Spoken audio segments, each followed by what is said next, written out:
Cool. Well, I suppose this is our inaugural session of Restream. We'll see. We're already having technical difficulties as evidenced by the absence of pace, but slow and steady and all that. We'll figure it out. I'm waiting for it to pop up on. Wait, so is it live though? Yeah, I think so. I see a marker of 1. Somebody somewhere is watching us. Yeah, we're live on Twitter. Oh, cool. Hello, world. I have Twitter open up. We're live on there. Let me check Facebook. Yeah, people are streaming in. So I don't think we've done Facebook before. No, we haven't. This we is didn't all. Test that. I think we did. We did Facebook live back. Yeah, it's a you problem. It is working. Okay, cool. So you know what? I want to try that. It's working on that URL. Yeah, right? At the C channel here. I'll check. I just accidentally closed. Welcome to. Closed what? YouTube? I closed the YouTube that I had open. Oh. Yes, it is in fact. Yes, a license to trip. I am watching myself several seconds behind. So I have a get question. It everywhere. So when it says that there are like people in here, like the number in the corner of Restream, is that collating all of the? It is. It I think that's my understanding. The different the places, and then will comments come in from all those places? We haven't tested that. No, but we can see it in the side there. Yeah, if anyone wants to like chat on whatever you're watching this on, it would help us test if it's working. Help us troubleshoot.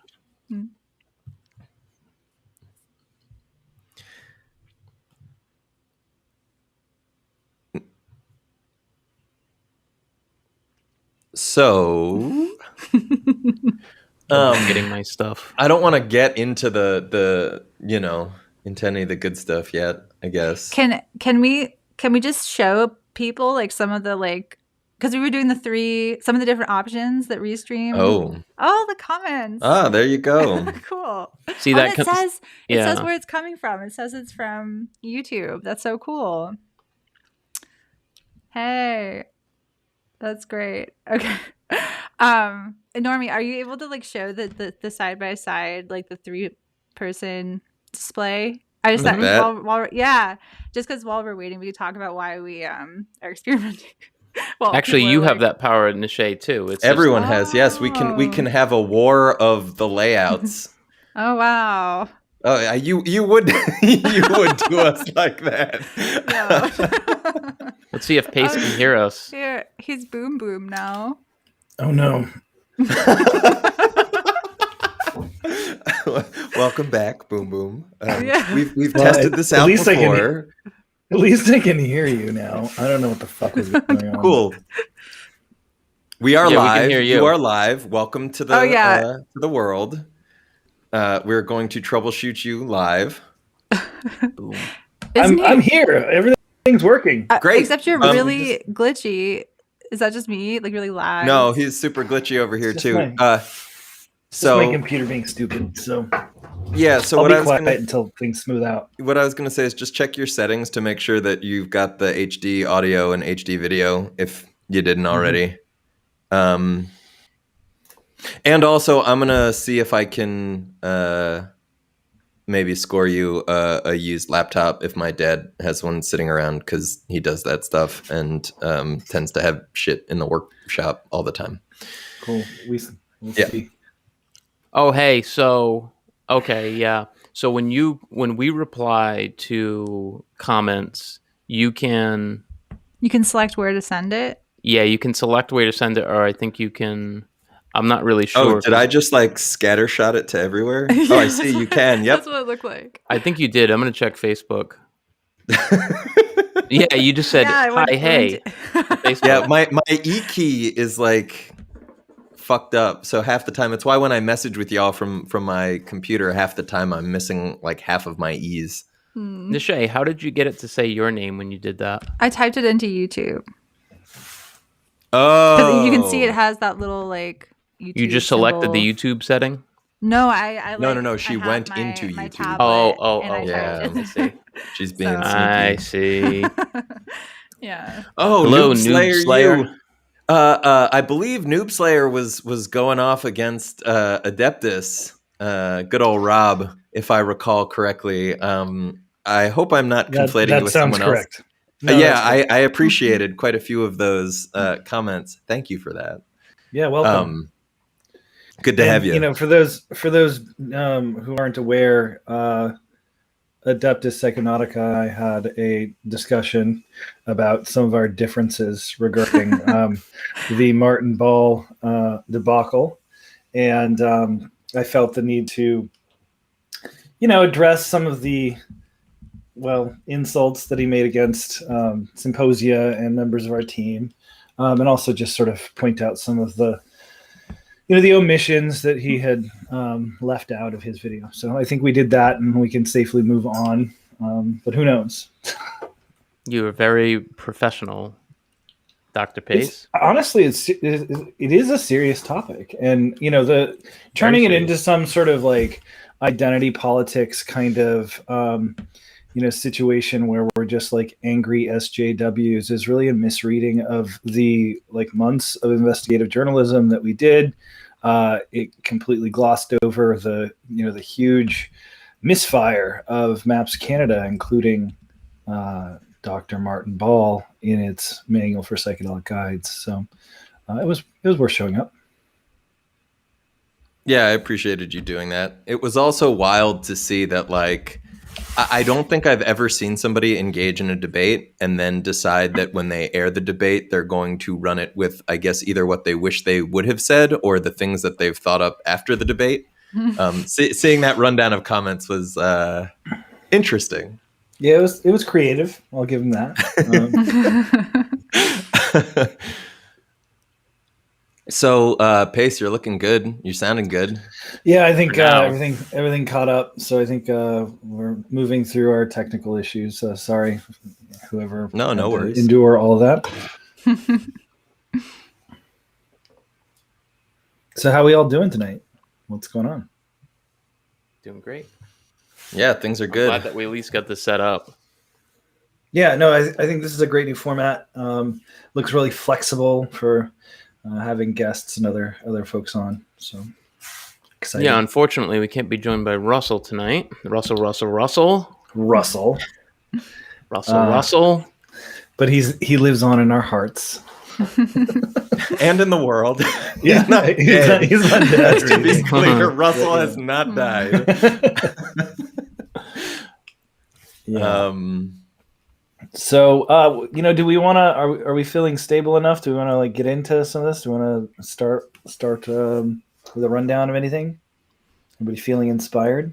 We can. Do you guys want to get into that? I know we have some stuff to read. We want to do a little mailbag. I think we could start with some other things. We could start with a mailbag, or maybe I don't know. Yeah, we talked about maybe peppering some mailbags throughout. So maybe we start with one or two, and then. I did a combination of sweet and spicy mailbag tonight. Oh, nice. Well,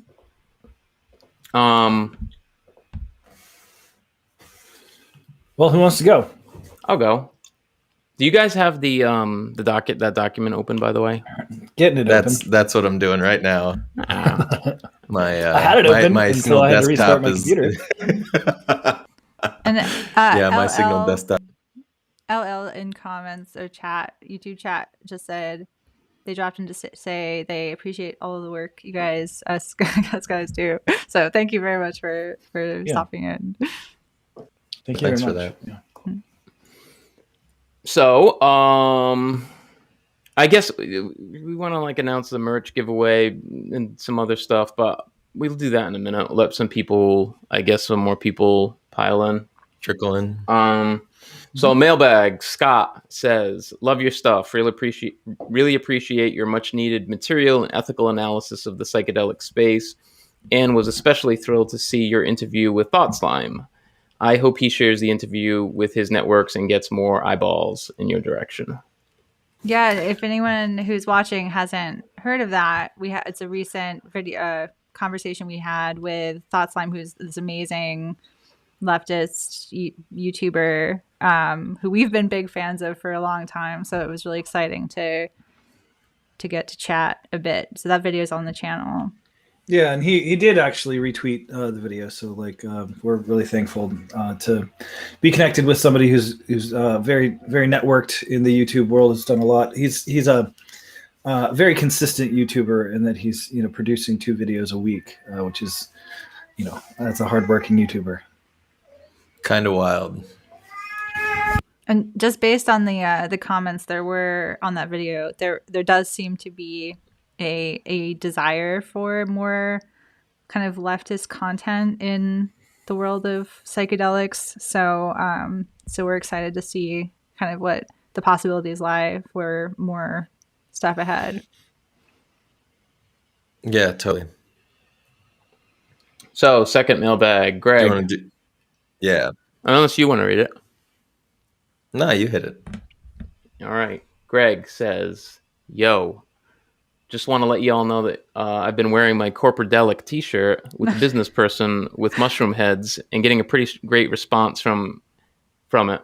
People love it. It's a great way to begin a conversation about psychedelics, and I always make sure I mention I get it from Symposia.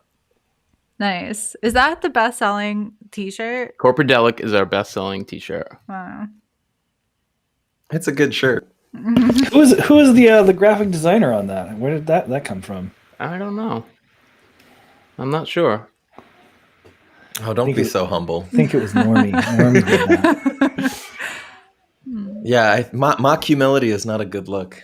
I don't even have one. I need to get one for myself, actually. Oh, you do? Yeah. Yeah, I need you to Pace get has one. Mail some out here too. Pace has his. Would you get a purple one? I got a blue one. Ah, you get a blue one. Just a moment. I'll wait till Pace gets back.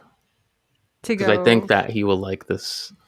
Pace will like this. Next mailbag. This is the spicy Spicy. comment. So I'll wait on that. Were these all emailed in, or These were all in our email. Yeah. So anyway, This was a reader who was very upset with us. Very upset with us. Yeah. So I'd like to have Pace here for that.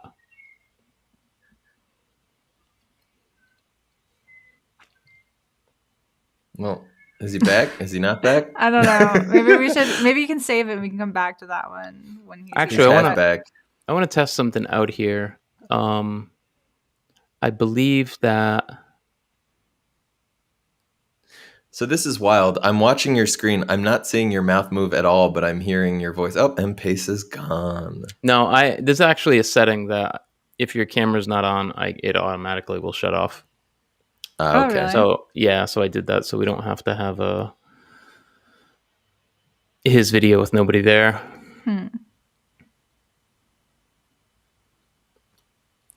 Well, our plans for should we talk about? I feel like rather than just like waiting. Yeah, absolutely. So should we go over? Dave, do you want to explain what we're doing tonight? Yeah, I'm happy to give a rundown. Sick baby. Yeah.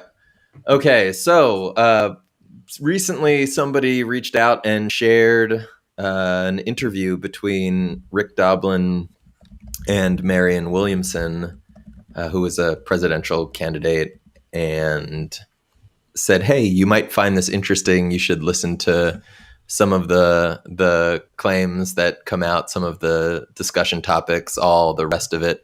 And so as I was listening, I was actually texting back and forth with Normie and Russ in our little Corporadelic chat. And I was just flabbergasted by some of the claims. I mean, thematically, if you listen to some of it, you could make the argument, one could make the argument, perhaps someone will make the argument, that at times Doblin sort of touches on almost some thematic similarities with Leary, where he seems to be advocating to turn on the entire world for a spiritual awakening, where he's talking about licenses to use drugs. I mean, if you think about Leary in the congressional hearings where he was advocating for almost like trip centers where people could go and get certified and sort of familiarize themselves with what we might consider to be a basic foundational knowledge before engaging in drug use. It's kind of funny. And certainly he said plenty of other things, but it's funny how much shit he catches around advocating recreational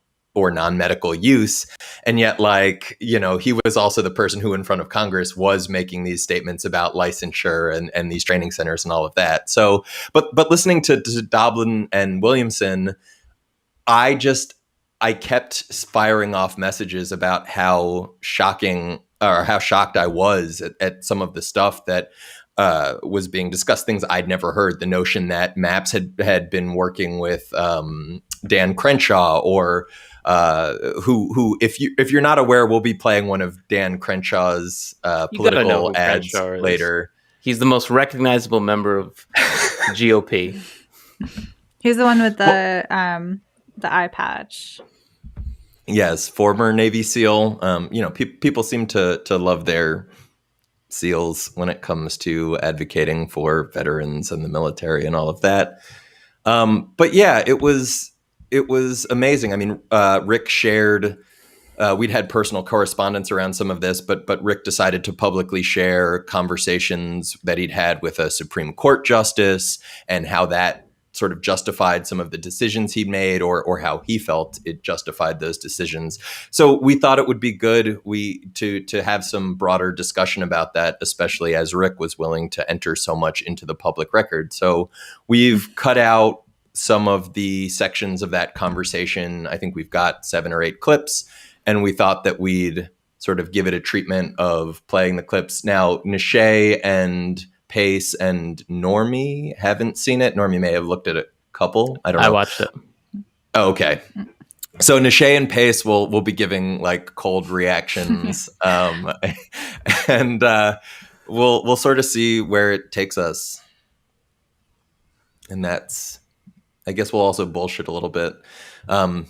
Somebody asked in the chat, what was that? If we change the stream, and this is our first go with Restream. We're looking forward to transitioning away from Zoom because we thought this would give us a little more versatility, not only to get out to different channels, but also as far as how we can present things. Who's playing around with that? He was talking about the versatility, so I want to just try showing. Yeah, we can do chat overlays. Some of the things seem a little clunky compared to, so one of the issues we were talking about using what do you call it, OSS as a streaming software, but when you have multiple OBS. people, OBS, sorry, OSS isn't that like the pre-CIA precursor to the So OBS lets you stream and gives you a whole bunch of flexibility in that sort of open source environment. But when you have multiple people that are coming in because of how you sort of clip people and bring it in, with people dropping out and with some of the connectivity and other issues we've had, we figured it was better to just go ahead and go with Restream. So we probably won't do the overlay chat for a little bit because it just like, it gets kind of fucked up. But, I like this view right here. This view is good. It's because I feel like you're like in a decade or two ago, you would have been like a hardcore cable news junkie, like getting all your talking heads lined up. Yeah. This just appeals to that inner aesthetic. Video production is super impressive. What do you mean? People get degrees in that before they're allowed in studio. What do you mean? But I'm just saying it different strokes for different folks. That's clearly something that like, but Dave, you like the DIY setup. So let's like set it up done. like a little ham radio in the jungle somewhere. Like let's put some aluminum foil on this shit and try to get a signal. Well, Dave's if it improves the reception, why not? Yeah. I got called a fanatic for bringing zines to psychedelic conferences. You've been called a fanatic before. I am shocked. Hey, Glenn, good to have you.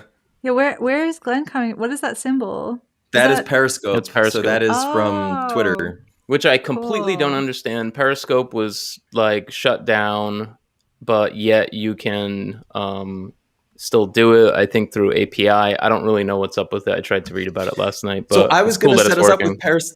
Yeah, I was going to set us up with that ages ago, but when I saw that they were discontinuing it, I decided not to. And then sure enough, Normie just went ahead and It worked. got it done. Well done. Yeah, it worked. So, you know. I don't know what else has been going on. What else is worth throwing out there before we dive into or dive out of the? I mean, there's a million things going on. Like what?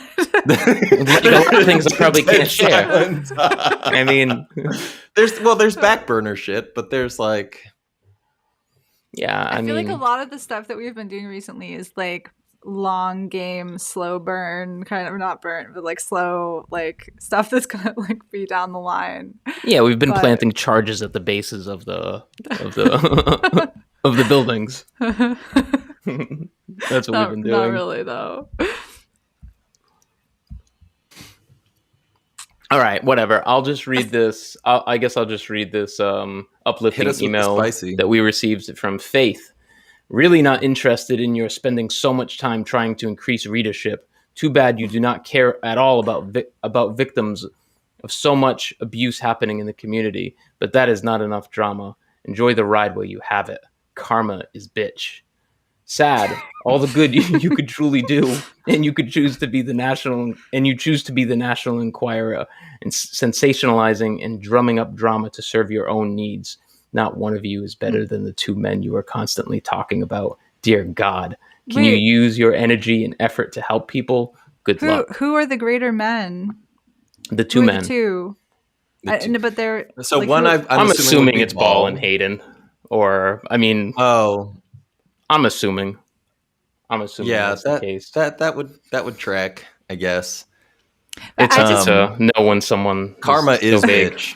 Yeah, I It just think is. it's really like amusing when people say that we do things for like the clicks and the subscribers, because I feel like the way we do things is really unpopular, and so yeah. If we were And if we wanted clicks, we're gonna be covering Mark Hayden and Maps Canada. Like, it's huge.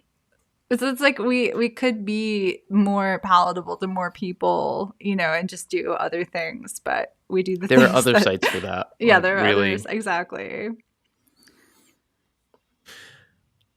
I like that comment. 7 out of 10 for coherence on hate comments. Have seen way worse. Yeah, we have. So have we. Yeah. But no, I think Nishé's point about like people claiming that it was our business model or we were doing it for clout. Like, one of the funny things is that we've all sort of been around long enough that if we wanted to do the cashing in on sort of mainstreaming, we could have made that decision a while ago and gotten in on the ground floor. The fact that we're here.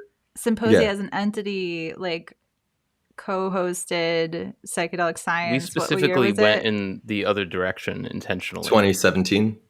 Yeah. Yeah, and so it's like you had that platform, the like mainstream platform inside before Dave and I were involved, but Symposia was involved at that level and decided to go in a less popular direction. So Certainly a more fun direction. Like, I don't want to be doing 101. What is ayahuasca? Like, not interested. Yeah. Well, and there's plenty of outlets out there that are doing it. And if that's what folks are looking for, there's certainly no shortage of it. But I think we'd been around long enough and had seen the dearth of critical content and people, especially in a space where there is so much careerism and people interested in advancing and their themselves or the field potentially at the expense of other people, that I think we felt that there was a need to actually put some of the perspectives that don't get a whole lot of spotlighting out there for broader public discourse. So thanks to everyone who's been coming along for that. And I guess we'll get to some of that. So Pace said he had to run for a bit. Well, So maybe there were 2 questions so far. Glenn, is Horizons in December this year? So I didn't know about that. No, I hadn't heard. Wow. Yeah, I hadn't heard about it. I'm gonna go look. So we were at the usually last, we were at the last in-person Horizons, where we kind of announced our new direction that we were going with things. But it is December 1 through 5th. Huh. I had not realized that. And there was a question about our location, or like from the USA. We're all from the States. Yeah, we're all from the States. But not all located in the States. But it could be cool to do something around Horizons. Maybe we'd have to like talk about it. But yeah, I don't know. I don't know yet. We've been at Horizons obviously not last year, but we've been at Horizons every year since 2015. And not just there, but like hosting after parties. Yeah, and actually we started in 2014, and then but in 2015, we ended up doing like we co-hosted the after party with Maps for, I don't know, maybe 2 to 3 years. We did the after party. I actually met my first partner with Symposia at Horizons too. And that sort of blossomed out of Psychedemia, which was the event that Nishay had thrown or organized the year prior. The year prior to Symposia. Yeah, and the Horizons. And part of the reason I did Psychedemia as well was because of going to Horizons. Like that, the first year that I went, 2010 or so. Just because I was personally interested in psychedelics, but didn't know that there was like this field kind of emerging around it. So sure, we have a lot of like. Did you see Shogun there? I don't think so. I think he was like the year before. I think. Yeah, I was telling Dave this story the other day. I randomly went. I heard about it, and the only reason I went is because I was reading Don Lattin's Harvard Psychedelic Club, and I was like, "Shit, Ralph Metzner's gonna be at this event. Like, how cool! Like psychedelic history. I want to go see him." So I hopped on a bus and went there. And like within a few hours, I was standing in a group with him. It was like 2 people talking. It was like a little old man standing there with his little cap on. It was super cool. I actually met Brett there that year. It was fun. He was out on the porch arguing. Oh yeah. Do you remember about what? I think like scientific reductionism with Jeff Guss out of NYU. That's great. Yeah, that was my first introduction to Brett. Those earlier years were really fun. Not that it's not. I mean, there's obviously like cool opportunities now, but just things were so small back then, and like it wasn't cool yet. And so the people who came were like really invested in, just meeting people and being able to like just end up in a circle with Ralph Metzner, like a few people. Like there was something cool. Magical about that. And also it was at that's when it was still at Judson, and Judson was a pretty rad venue too. Definitely, yeah. Yeah, and also just to throw out there, as we're sort of talking about the directions that Symposia has gone and some of this psychedelic history, it's worth pointing out that Metzner, in a 2009 MAPS bulletin, wrote a piece called Consciousness Expansion and Counterculture in the 1960s and Beyond. And here, I'll throw that in the chat, actually. And I just wanted to say, like, when you check out this article or this... I don't know what to call it. Yeah, article. It's the kind of thing where you can see, I think, a lot of the same sort of ideologies and ideas that we kick around as far as psychedelics as evidencing or expressing socio-political tensions, the need to act on those tensions, the influence of broader cultural discussions around those political questions. And so when people sort of push for apolitical psychedelia or claim that we're somehow being troublemakers by bringing this up, and that we're ruining psychedelic spaces by trying to continue to inject and maintain vibrant socio-political discourse. This is nothing new. This has been here for a while. And in fact, some of the sort of early movers in this space were very much about that and drawing analysis throughout their history of engagement with these compounds and institutions and all of that. So I just think it's a really great treatment that sort of gives like a broad overview, but also ties it into where we're at the moment. And I'm a little jealous that Normie got to pop in for that conversation. Yeah, I don't remember what they were talking about, but it was still cool. So yeah. Go ahead. I was just going to say maybe we jump into a little bit of it because I think pace is going to be a little while. Yeah. Yeah, I say we just get started. All right. So let me I'm playing playing Studio Guy here, so and this is all new for us. This is all new for me, so yeah. I hope that I do a good job here. So do you have the clips like pre-selected? Yeah, we decided to go with a screen share rather than a pre-saved clips just because it would kick us out of it. And we set up Normie set up a VLC playlist and tweaked all of it so that it'll just show that screen. Nice. There's a question too. I don't know do you have time to...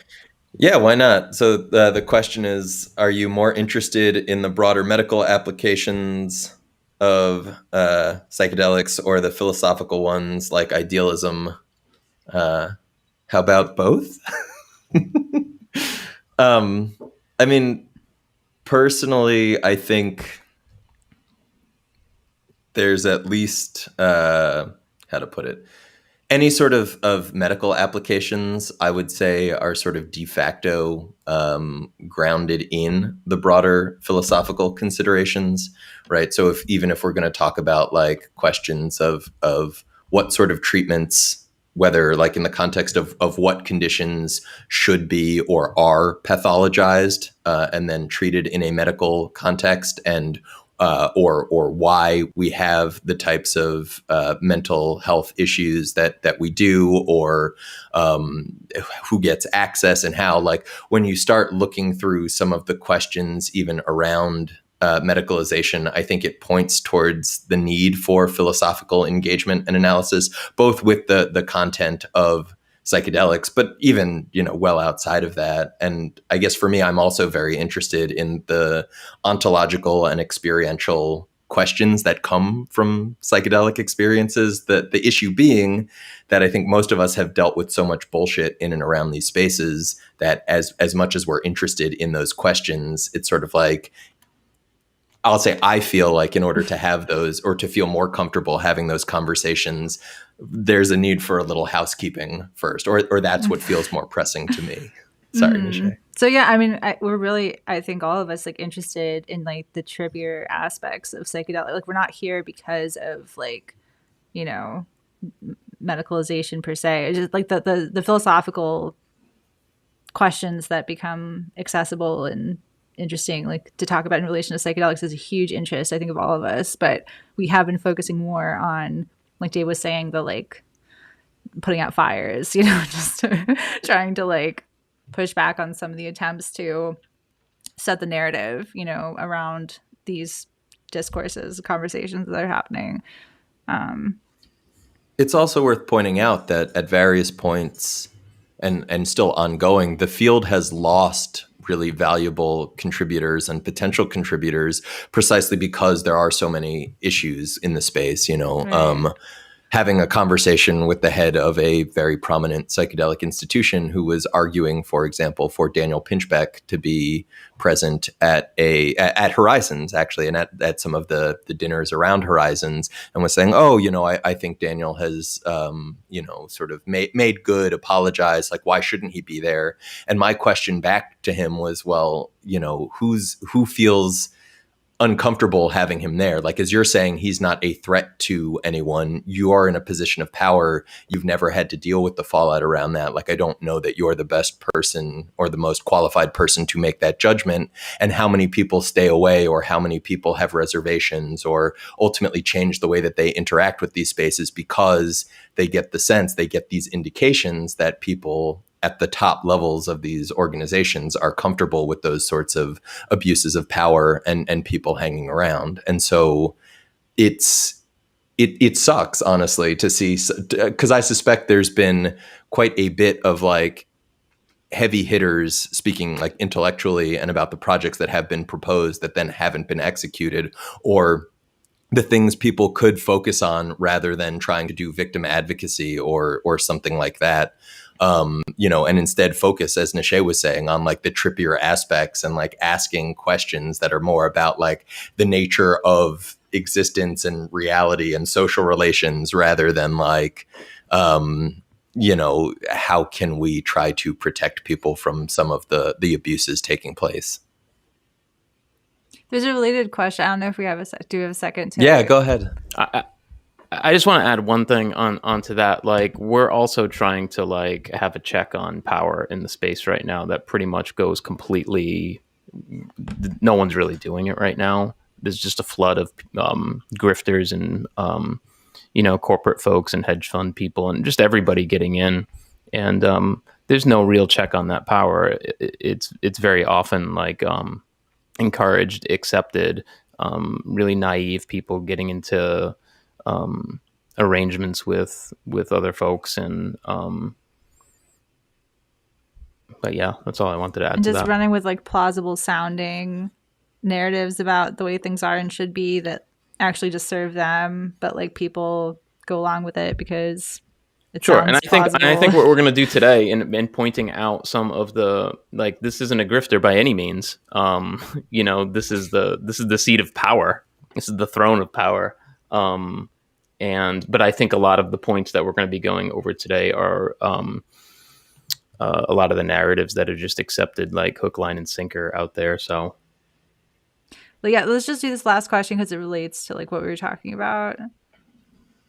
So as a topic of mental health, would someone feel like taking a minute to explain what exactly narcissistic abuse is and how it's damaging the space of psychedelia? Well, I don't know. Dave, do you have a?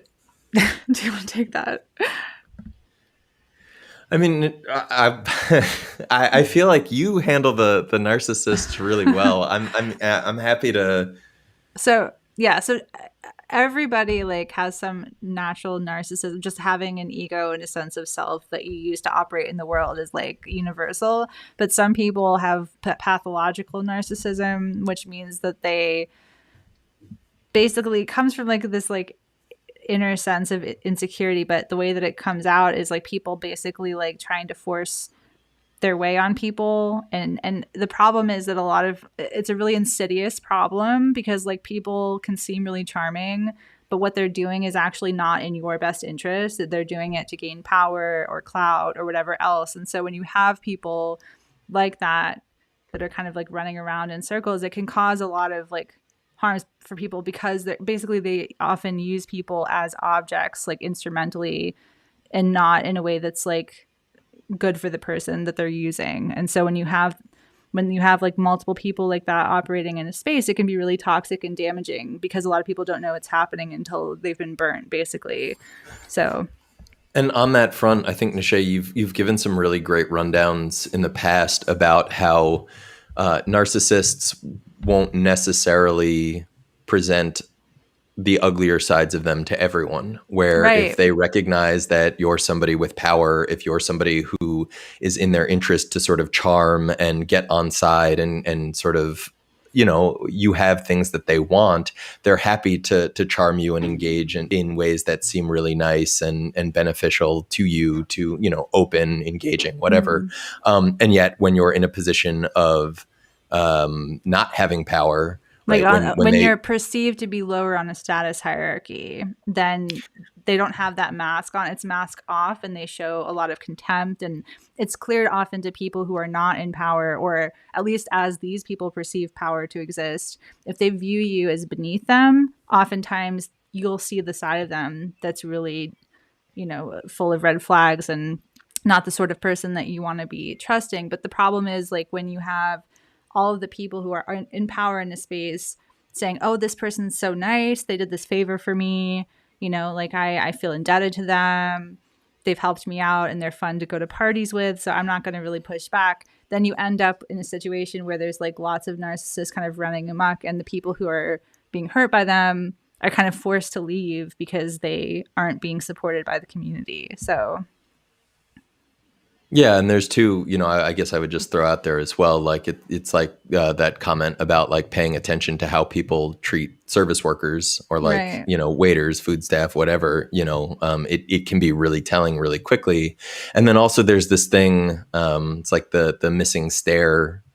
I don't know if it's like missing stare syndrome or whatever, but like where you see that people basically try to accommodate certain people by pretending almost that they're not doing the things that they're doing.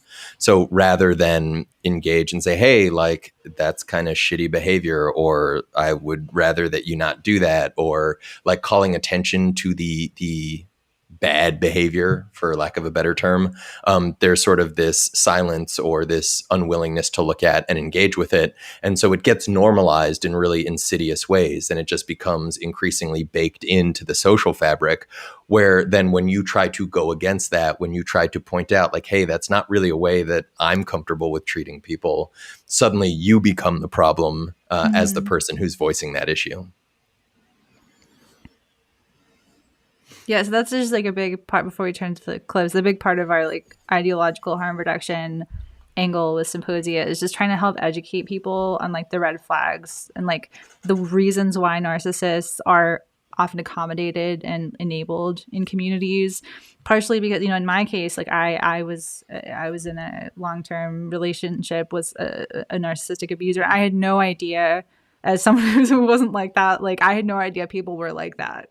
And when I found out, when I was like, at a really low place, and my mom came to me with like a list of traits, I was like, I had to realize suddenly the person I was like in this relationship with wasn't really the person that I thought that they were. And it was like a kind of persona that they put on. And then, I had to get away from that. And so part of why I am interested in this is that it shouldn't have to be that you have to go through something like that in order to learn about this and to know what to look out for and how to protect yourself and your communities. So that's part of what we're interested in doing.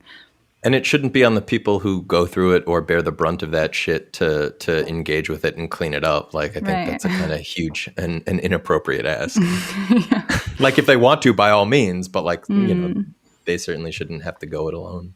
Yeah. But yeah, thanks for the question. Yeah, seriously. All right, so I am going to do the screen share. I'm joined by a special guest. It looks like he's here. That's wild. All right, so I'm going to be controlling VLC here. Let me know if you want to pause at any point in time, and we'll just go from here. For people who are just joining, this is a podcast that Rick Doblin, founder, executive director of MAPS, he just gave this interview with Marianne Williamson, who was one of the 2020 presidential candidates. And so we're going to be going through, I think 8 or 9 clips we're going to be going through of topics that he discussed the other day. Feel free to ask questions while we're doing this, or just chime in with comments. Doesn't have to be questions. So we'll go over a clip. They're pretty sharp clips. We'll go over a clip and then we'll pause it and then we'll take some time to talk about it. So, and also forgive me if I screw any of this up because it's my first time doing this. So here we go. Actually, Actually, I want to just check something here. You have the sound turned on? I don't have, that's actually what I was checking. I don't have to do that. You have to do that when you're sharing screen for a tab, but you don't have to do that when it's a program. So that's what I was checking. All right, here we go. So this clip, do we want to talk about what the clip is about first, or we just want to play it? Just hit it. Let him talk. Well, especially because Nishay hasn't seen him, so. Okay, great. Let him tell us in his own words. Oh. Time out here. Already messed up VLC. It is funny how it looks like he's just like called in. All right, here we go. We're doing Rick on call. Oh wait, I screwed up again. Amazing. Nobody screws up like you. All right, you can see him, right? Yeah. Yeah. I like how our pictures, like, I don't know what that's called, but they kind of fade in or like slide in. It's a cool effect. All right, here we go. No.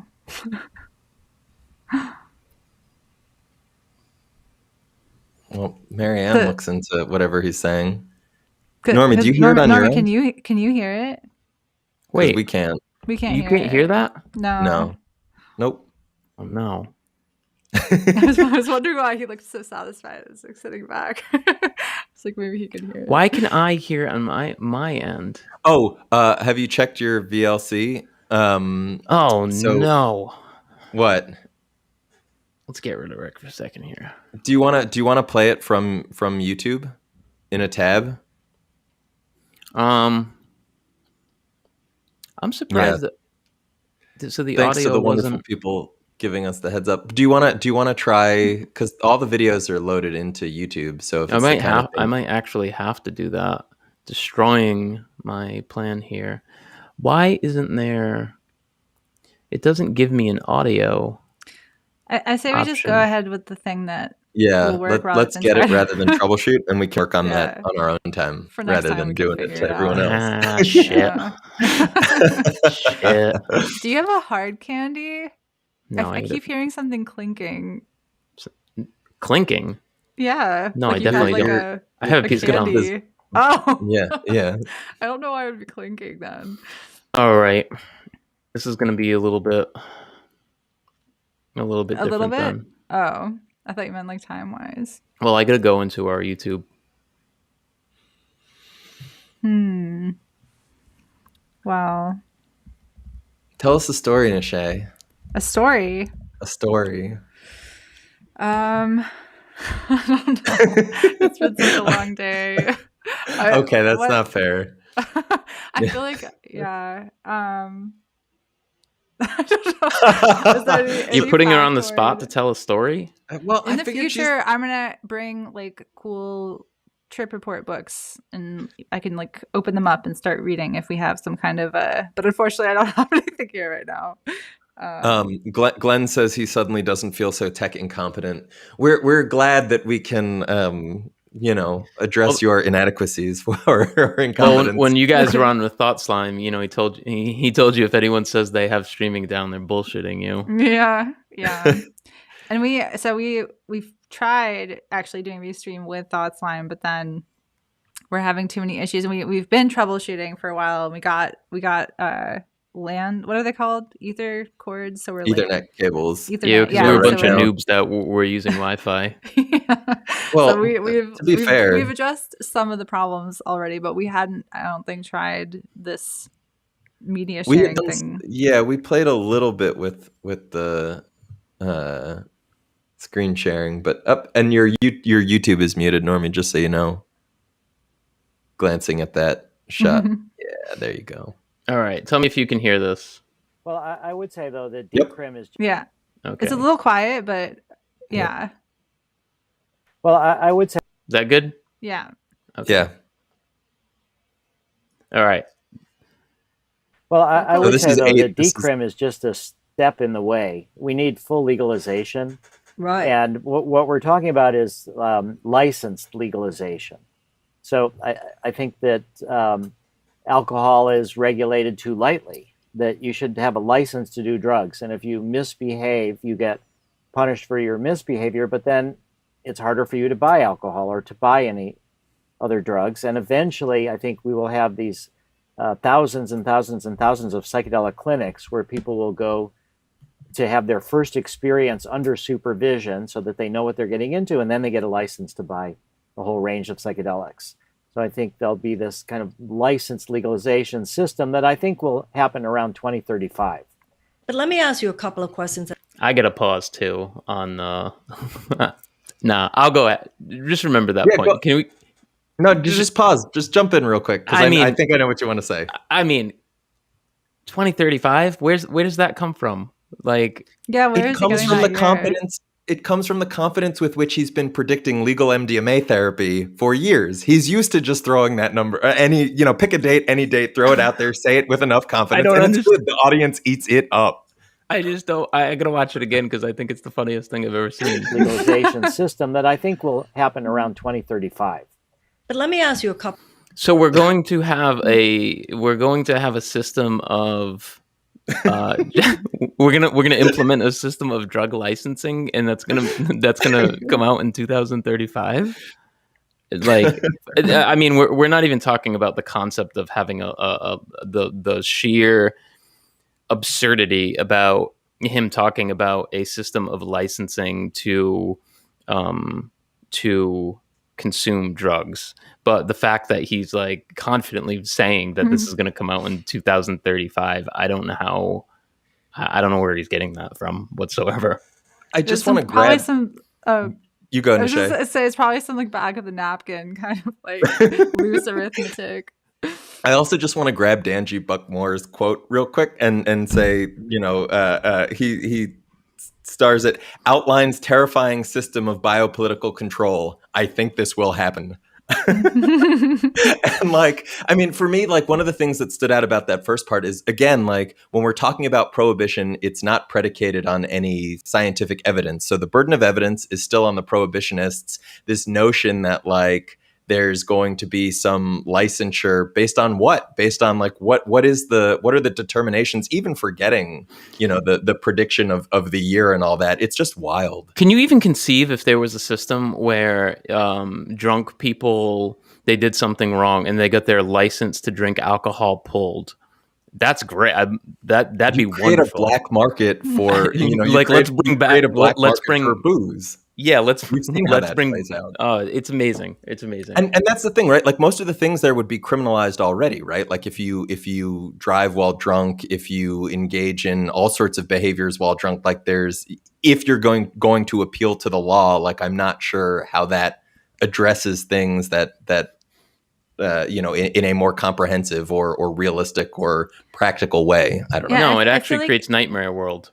I feel like you could have a better societal drug education, that's not coercive and this specific. And someone pointed out like the driver's ed comparison, like when you have this mandatory thing that you have to go through and it's scaled, sometimes like driver's ed is complete like a joke. It's like this thing you have to pay for, but it's not actually like helpful. It's just kind of like a hoop you have to jump through. And it kind of also reminds me of like if you're trying to create a licensure program for like sex or something where you have to like go to some place and like be tested on or like prove that things about condom usage or whatever, and then you're like given your sex license or something. It just seems like a real who's gonna be the arbiters of what you did is you pull your license. What is it going to be for misdemeanor or felony or something? You just can't go to the weed store anymore. You can't go to the liquor store. And I don't. Mackenzie says that Rick mentioned this today in a debate for legalization, which I saw that debate was coming, but I haven't watched it. I don't know if anyone else has. But I guess we'll have to now. So. Yeah, no, I haven't seen that either. All right, I'm going to continue this. Well, real quick, okay. There's this comment about how it would sound to an investor, and I think that's dead accurate. That there's like when you're talking about scaling something, that everyone needs to go through this particular regulatory thing that you have oversight of. That's like dollar signs to people. I also, just before we move on, I want to read this comment by Nicole because I kind of love it. It says, lots of things are dangerous while driving. Baking a cake is dangerous while driving, but banning cakes isn't a good policy to reduce DWBs driving while baking. Bingo. That's good. All right, let's continue. Couple of questions that I think would be on people's minds.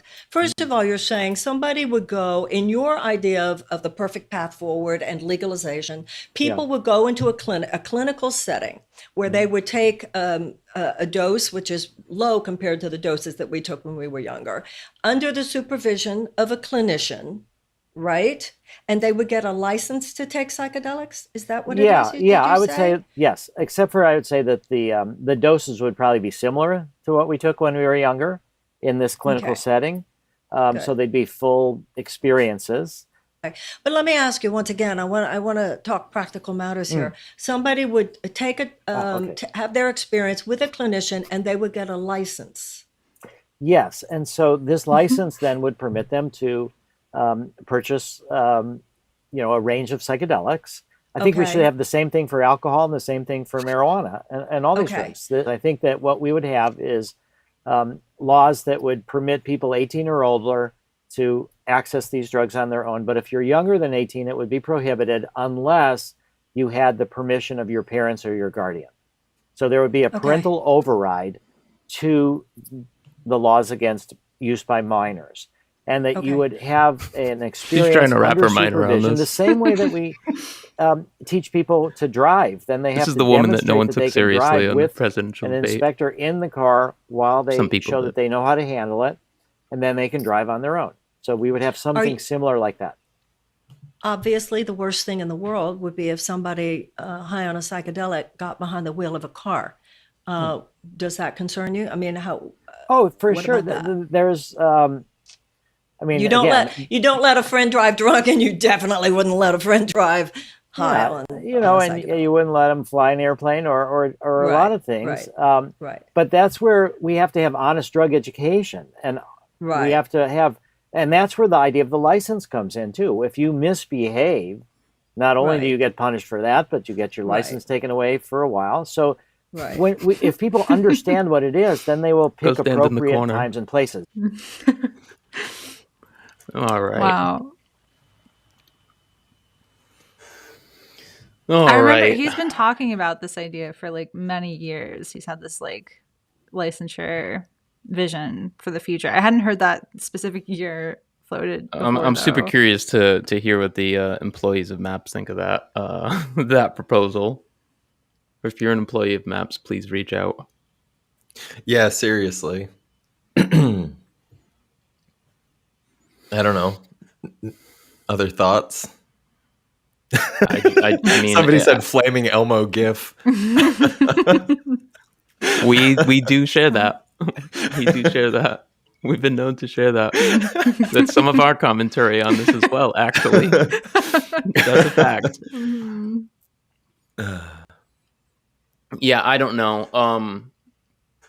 Like I do a fair amount of reading on prohibition, historical prohibition, and like illicit markets and transnational crime, and that is a real bullshit like proposal that really does nothing. That is so like exclusive.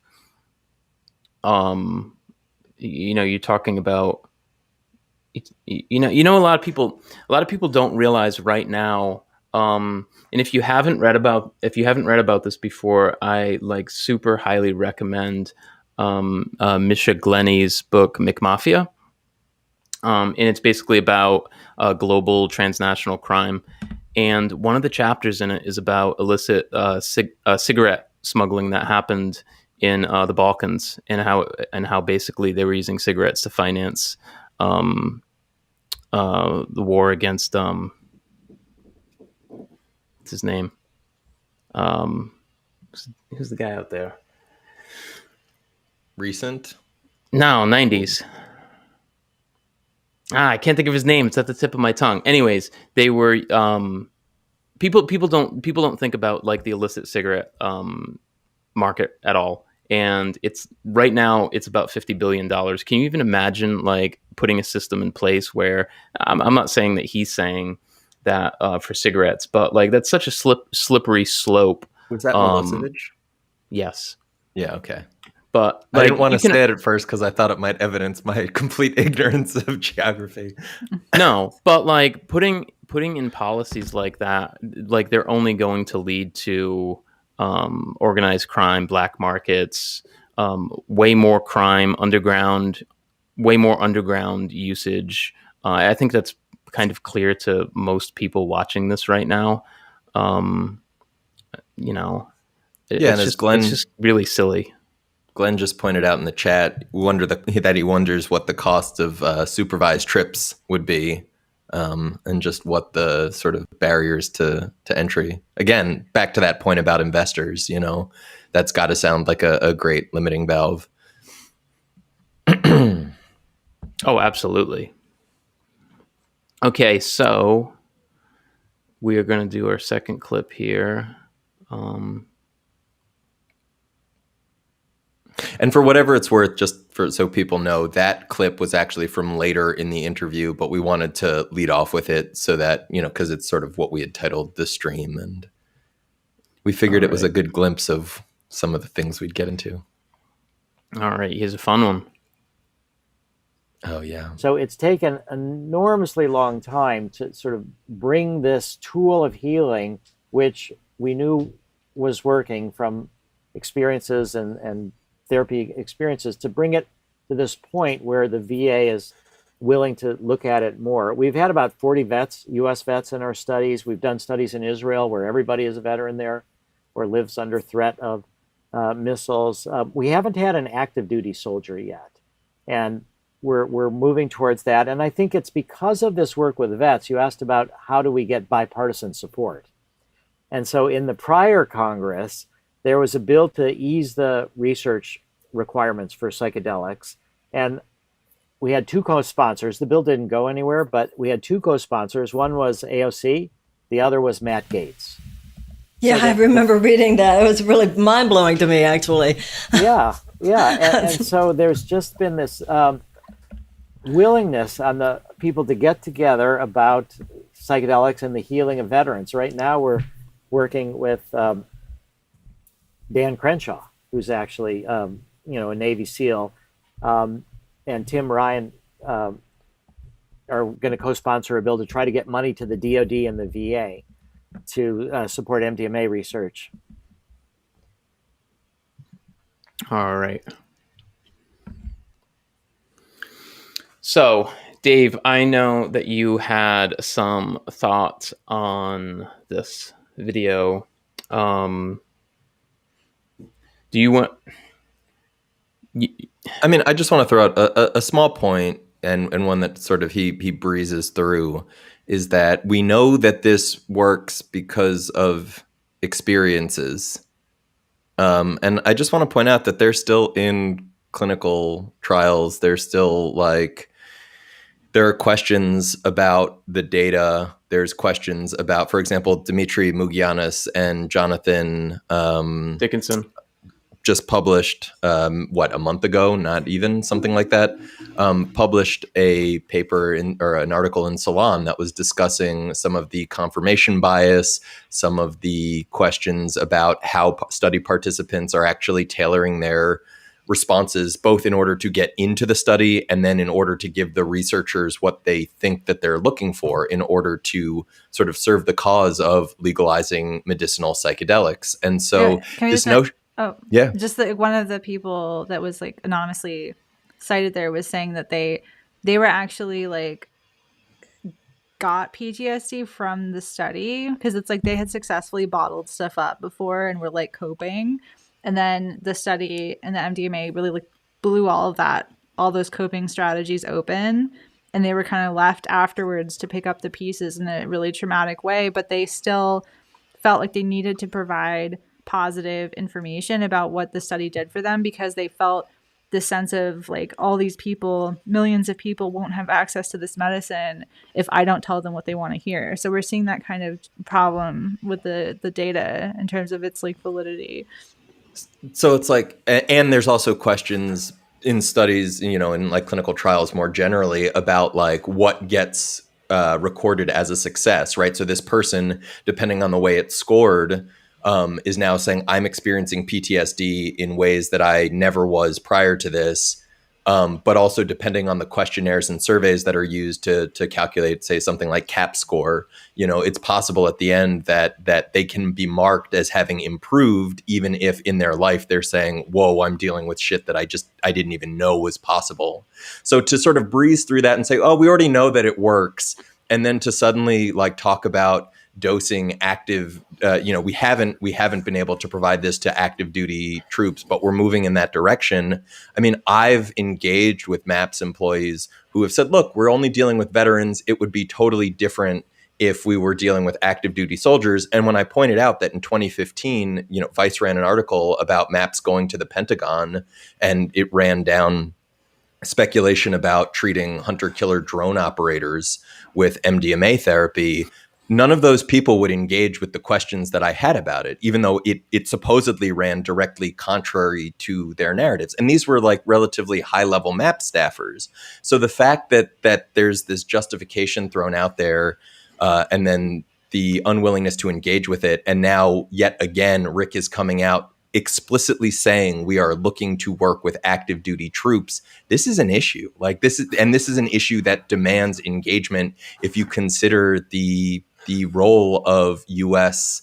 Hard power around the world. If you consider drones in countries that we don't have any, like forgetting even whether or not there should be any war whatsoever, the fact that we engage in extrajudicial drone killings across borders, you know, in countries we have no right to be in, considering we have military bases on something like 130 plus countries, like this is directly relevant to the lives of millions of people who are on the receiving end of American violence.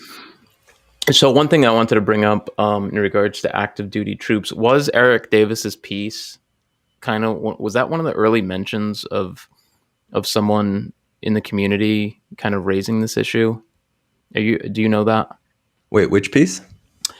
So Eric Davis is Eric Davis has a story on has an article on Technosis that's called The Future of Psychedelic Discourse, which originally appeared as the Multidisciplinary Association of Psychedelic Discourse in Erowid from way back in 2013, which Dave, you get a little mention there.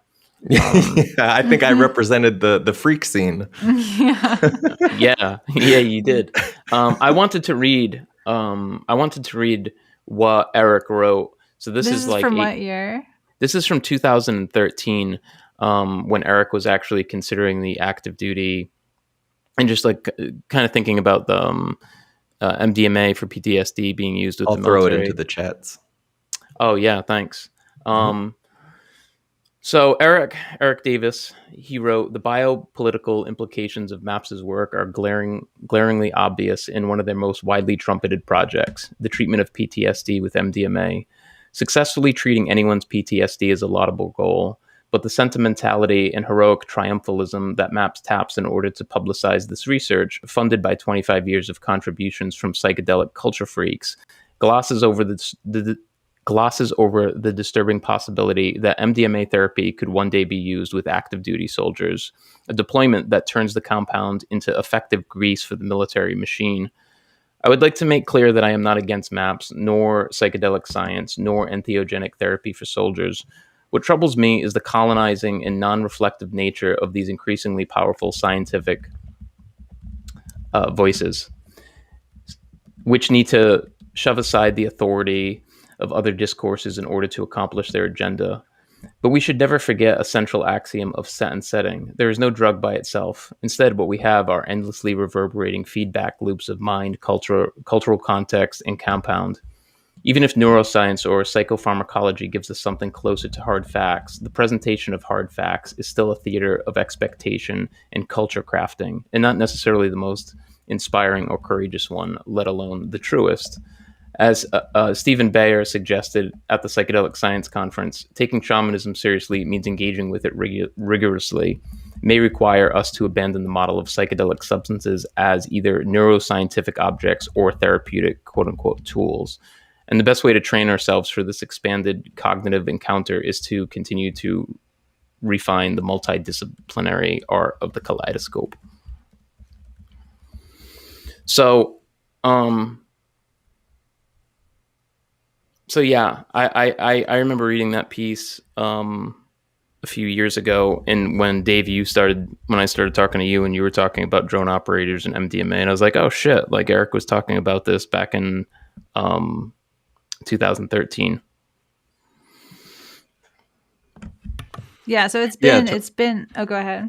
No, I was going to say totally. There was, and Earth Arrowwood was talking about it. I mean, this goes back to what we were saying early on in the stream, just that like these were conversations that were sort of quietly happening in the margins among the heads, and like pushing it out there into the mainstream discourse, especially as Rick now feels comfortable throwing it around wherever. It's like these are the things that we have to engage with. Sorry, Nisha, I didn't mean to cut you off. Oh yeah, no, I've recently been rereading the Shulgin's Peakall, and was just really struck by how much they were concerned with like overreach of the state and white supremacy and all of these topics that we are talking about a lot, and some people are framing that as like we're bringing in as outsiders these conversations to the community, but actually they've been part of the community since it's been, underground. And so it's not actually like foreign to it. But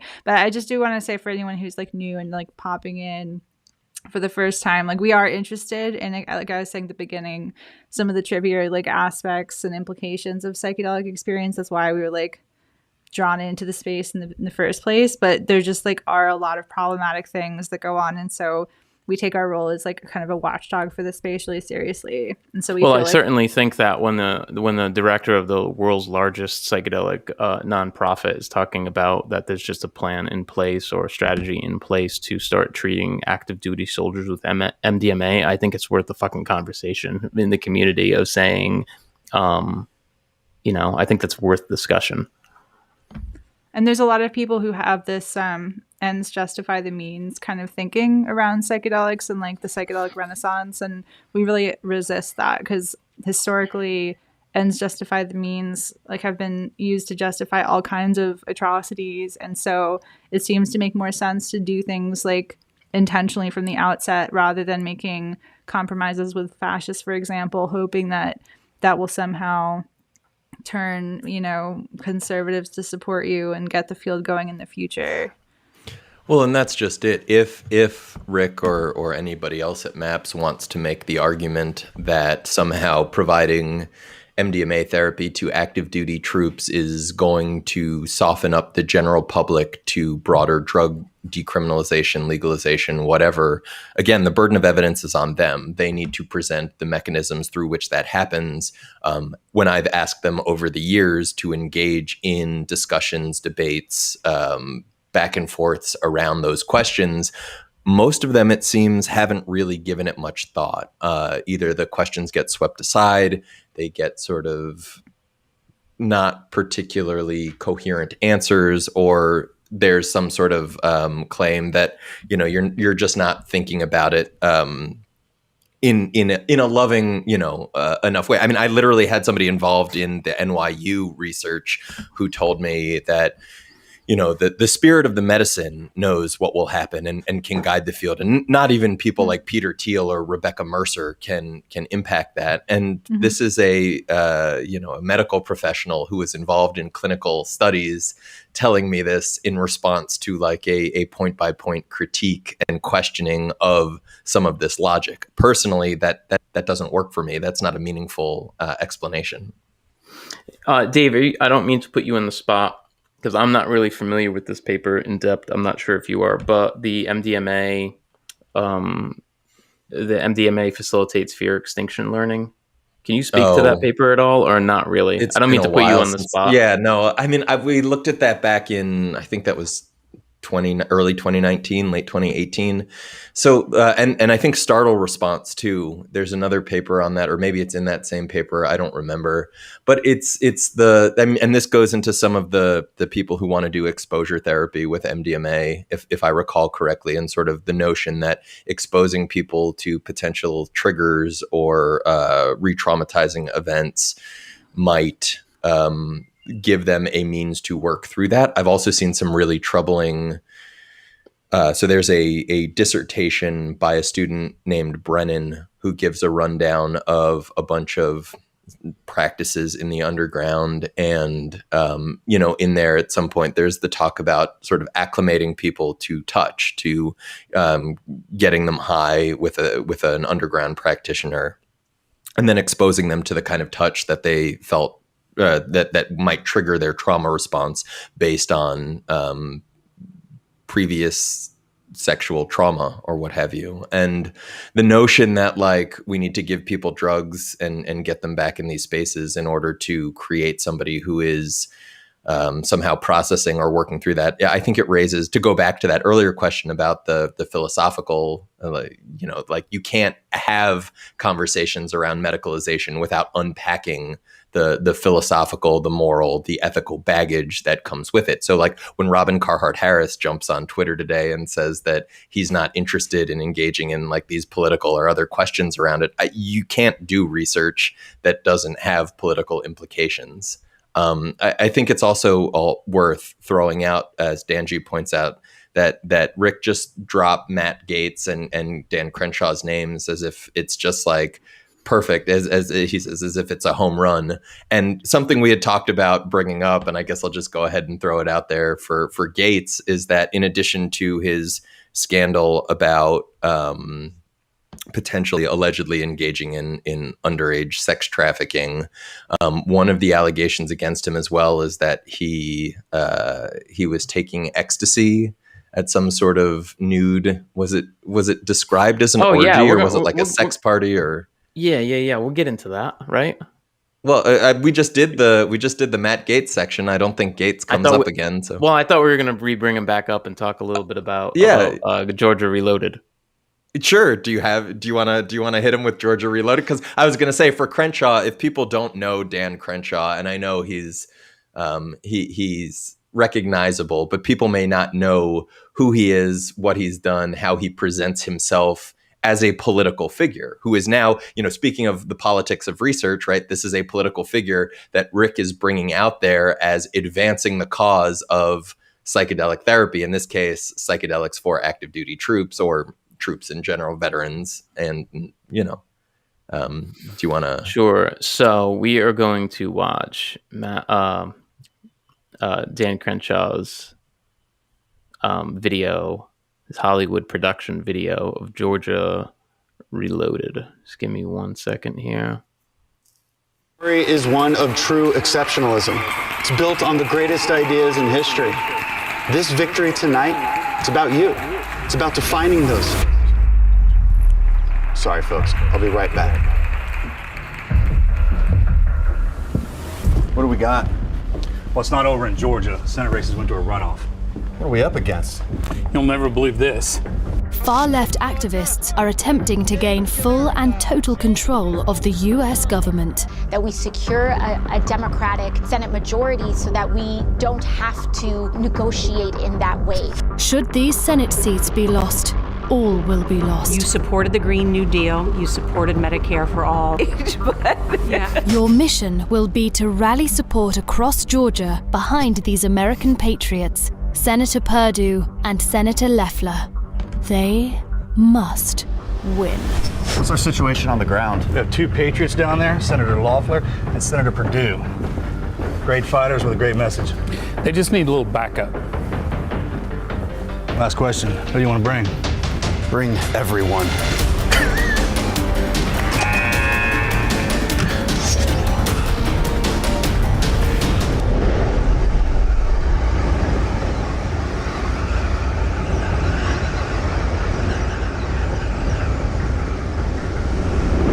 Control, what's the situation at the LZ? Good evening, sir.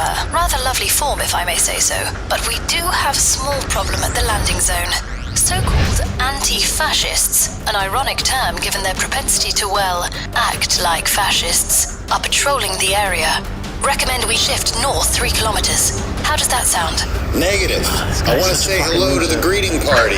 What's the bearing? Always one for a bit of drama. 90 degrees from your current heading. Be well, sir.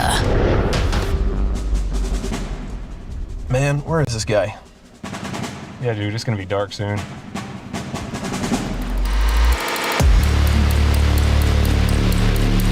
Where is that pirate? Oh, right. I don't even know why I'm so angry, you know? Oh, the news told us to be.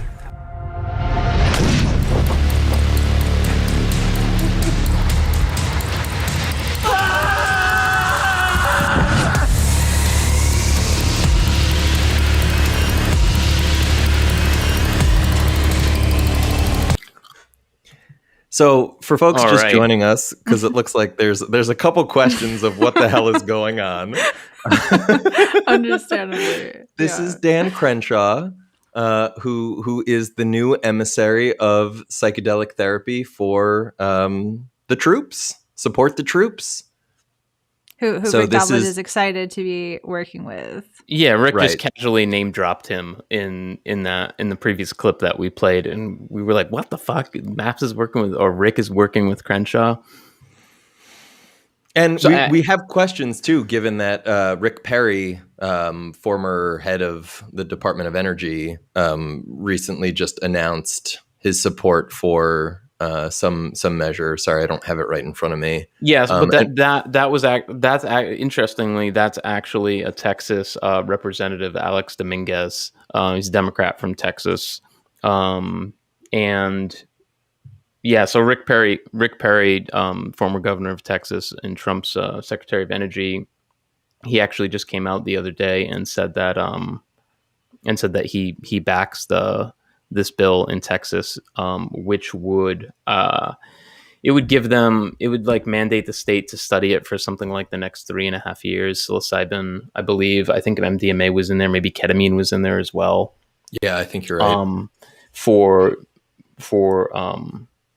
the state to study it.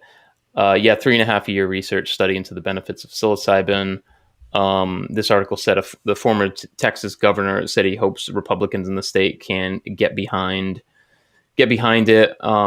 He said, "Hey, this is not some recreational drug thing, but instead is a potential new medication to aid veterans and others with PTSD." So there's something, it's worth tying a few of these things together too, because now that we've brought ketamine into it as well, there was just a paper that came out discussing the severe adverse events following S-ketamine use, or Spravato, which in the case of Spravato, there were some articles about that getting raced through to secure approval, and that part of what was driving this was narratives about treating veterans with it. And Trump, I think, made several very notable public statements that made significant splashes within the news media, because he was talking about ketamine for soldiers. And so there were questions about how that got fast-tracked, how it got attention. And now that we're seeing on the back end of it, these SAEs coming out, these severe adverse events, to tie that into Rick's earlier comments about, oh, we know this works because we know it works because experiences, no, we don't know that this works. And so while I don't think we need to wait for research to engage in decrim. There's no evidence for criminalization. I'm not opposed to seeing research more broadly, but the narratives that are accompanying this, and the baggage that comes with that, and the way it's being deployed, and the fact that we get these claims from Rick and others that people like Crenshaw and Gates are somehow the emissaries that he wants, or that we as a community should want, to bring these things to the broader public or the world at large. It just doesn't work for me. It doesn't make any sense. Yeah, and come on, if you're trying to get, Rick is he's like real fond of saying, "I want to get bipartisan support." Like really, like Crenshaw and Gates are the guys that you're. Crenshaw, Gates, who's the other guy?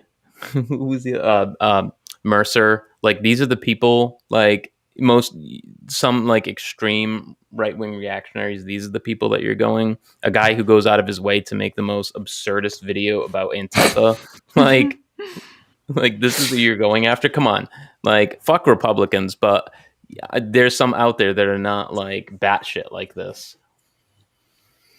Well, and he gets into Mercer in one of the upcoming videos. Sorry, Nishay. Yeah, I don't. There's also just this like very common refrain, and I think maybe you said he gets into this later, so just interrupt me if he does. But just the idea that with enough psychedelics, people will become less reactionary is this kind of idea that like you just have to get it out there, and then people will suddenly like wake up to caring about Antifa or whatever like that. There's that logic behind it. Yeah, he'll get into some interesting. Well, we'll just wait till the video. And the other point that you were making on Gates is Gates had what he was talking about. Gates had signed on to an amendment to, I think, an appropriations bill. Last 2000, it was the 2020 fiscal appropriations bill. And AOC had tucked in an amendment to that to make it easier to study Schedule I substances. And Ro Khanna was on that, and Matt Gaetz signed up to that as well. I don't think Matt Gaetz is the guy you should be promoting right now or saying that you're associated with. Like he's under investigation for like sex trafficking and using ecstasy with these people. With minors. Yeah, I don't, and this is a guy, one of his tweets, like one of his drug policy positions included testing welfare recipients. In 2011, Matt Gaetz said, "I strongly support drug testing for welfare recipients. Applying to welfare is voluntary. If you don't want to get tested, don't apply." Mm-hmm. Business Insider actually recently ran a piece that was called "Matt Gaetz Advocated for Drug Testing Recipients of Public Assistance, but a new report alleges the lawmaker used ecstasy." He's just an all-around just horrible guy. He had this. he had the Intercept ran a piece.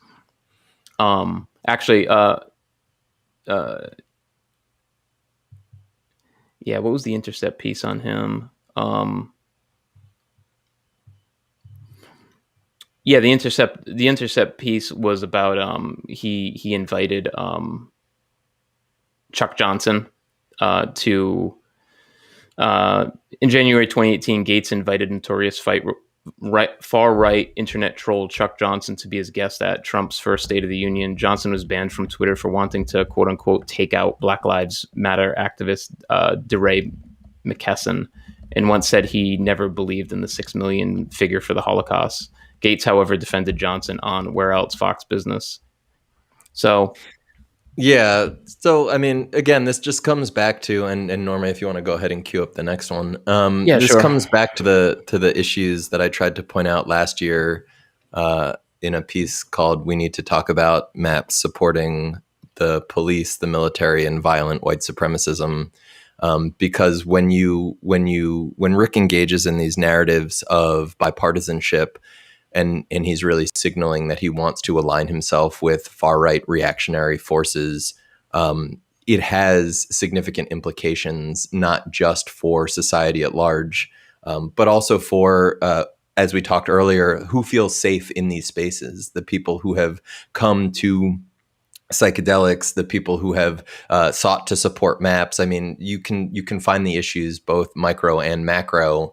And I think as well, there's a question about when the therapy itself is struggling to find study participants who are people of color, when they're struggling with the therapist's narratives about, for example, I think it was Jay Sevelius shared a story where there was a woman of color who was a therapist who was going through her own MDMA session.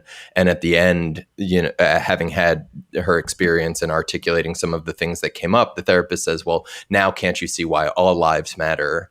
And so the way that these issues get handled, this notion of it's almost like a post-racial colorblindness, and as long as we have everyone at the table, we're being inclusive. We don't have to consider what having neo-fascists at the table actually means. We don't have to consider that you may feel certain ways when we're inviting people in who make you fundamentally unsafe. And we're not talking about unsafe as in uncomfortable. We're talking about people who have funded, financed, enabled the actions of people who have engaged in extreme political violence at times.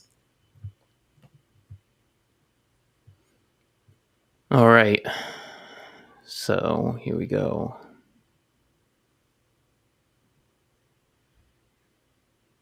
Oh, is it muted?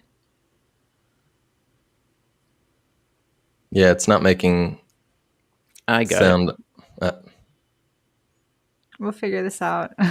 Thanks for being patient with us, y'all. It's been an interesting trek with Restream. I have to say, by and large, it seems certainly smoother, slicker than Zoom in a lot of ways. Mm-hmm. Well, to be fair to me, I wasn't planning on doing this through YouTube either. Yep. Is that we have to really help fundamentalists of all the different religions move to a more mystical orientation. And I think that is our challenge. And psychedelics can help that, to see that these are what people take literally are metaphors and are symbols. And when you concretize them and to make them literal, and then you are fearful if people are infidels or they don't believe it. So I think back to America now, where we got the Christian fundamentalists. How as a major. What was he just saying? Can someone paraphrase that? How about we just rewind it a little bit and listen again? He's saying we need to get religious fundamentalists more mystical because they're caught on metaphors. Was he saying that? Bring it back. We're gonna play it again. That is our challenge, and psychedelics can help that, to see that these are what people take literally are metaphors and are symbols. And when you concretize them and to make them literal, and then you are fearful if people are infidels or they don't believe it. So I think back to America now, where we got the Christian fundamentalists. How as a major force, how do we help them see that there's a deeper spirituality, that they can have a richer life by surrendering some, and it's not just Christian fundamentalists, it's Orthodox Jews who are crazy in their own way too. And Orthodox Muslims, everything. Two of your major funders, a daughter of a Koch brother and Rebecca Mercer. First of all, it's shocking to me, but let me say one thing about Stephen. I was with Stephen Breyer one time at a Passover Seder. And Stephen Breyer, as in Supreme Court Justice? Yeah. So people of all the things that I've done for MAPS, the thing that has gotten me the most criticism is accepting $1 million donation from Rebecca Mercer. Yeah, well. And so I asked Stephen, I said, I'd like to ask you an ethical question. And we talked about this donation from Rebecca Mercer. And did I do the right thing or the wrong thing? She owned Cambridge Analytica, where their father. They were Breitbart, now Parler. Yeah. So what he said was inspiring to me, which was, he said, the essence of democracy is finding common ground with people with whom you may disagree with on every other issue. But it's that effort to find common ground. And so he felt that this common ground with Rebecca Mercer, the only limitation on her donation was that it only be used for veterans. And for Elizabeth Koch, she said, I am not my father. Oh. That's so naive to me on so many levels. Intellectually, the series of ideas he just presented doesn't actually hold up to scrutiny yet. And he was setting up points to follow later points. But the beginning points didn't even hold. The idea, the fact of mystical psychedelic Nazis shows that having a mystical orientation or experience doesn't somehow get you to this what was the perennial kind of like common seed of all religion and allow you to like he's acting like anyone who's not in this specific like psychedelic view on religion is just confused, in that they just need to be re-educated to understand that their religion that they've had so far is just like children's stories, fairy tales. Specifically to that point, my first note here is what about the psychedelic fundamentalists? Because like it's completely missing that point. Yeah, as Danji said in chat, cue Jake Angeli article. Right. Yeah. It just thanks, Danji. That idea is just, and this is why I just get really frustrated when it's so hard for like humanities, history, critical thinking, like scholars to participate in the field of psychedelics. Because like if you had a conversation with Eric Davis, he tried to like have these points come across, like Eric Davis would 100% push back. But if you're talking to just funders and like people who have been trained only in medicine, then I could see that maybe some of this might seem plausible, but it's actually like a totally ideological perspective, where he has this ideology about psychedelics that he's assuming holds universally. And it seems just very paternalistic to me, this idea that like he's gotten this truth that's behind all religions. And it's just a matter of other people waking up to this truth that he already knows. And that's where the work is to be done. And that's just the first part of that clip. So I just, sorry.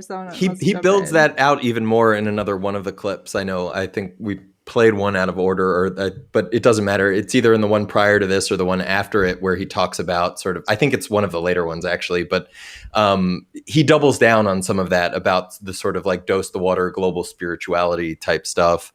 I think looking at as a bunch of people in chat are saying, like looking at the sort of centrist stance around this goes back to that notion of we'll invite everyone to the table. We'll make sure everyone's seated there. Now, if you want to complain that the person to your right wants to kill you, we'd really appreciate it if you wouldn't be so vocal about that.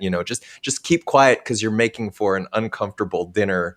It doesn't fucking work. Mm-hmm. And this is the problem when you have like just wealthy or like at least upper middle class, like fairly privileged people steering the field, where the ideas that are clearly nonsensical to people who have to live with oppression every day, they don't get pushed back on. And so it ends up with a bunch of like groupthink amongst people who like don't challenge the basic assumptions. So we were going to share an image, Dave? Yeah. Danji asked for this one too, and it was just It was so on point.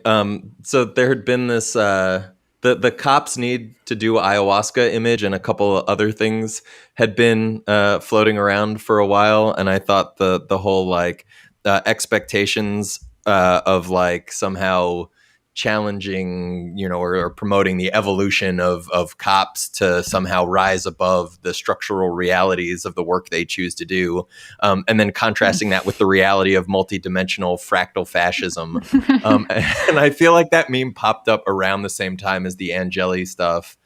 For those who don't remember or don't know, Jake Angeli was the so-called QAnon shaman who appeared in some very prominent images storming the Capitol, and then was sent to jail and has made the news for requesting, was it a vegan diet and things of that nature. But yeah, this notion that somehow psychedelics are going to help sort out people's abstract association with a false spirituality and bring it into alignment with something deeper and more fundamental.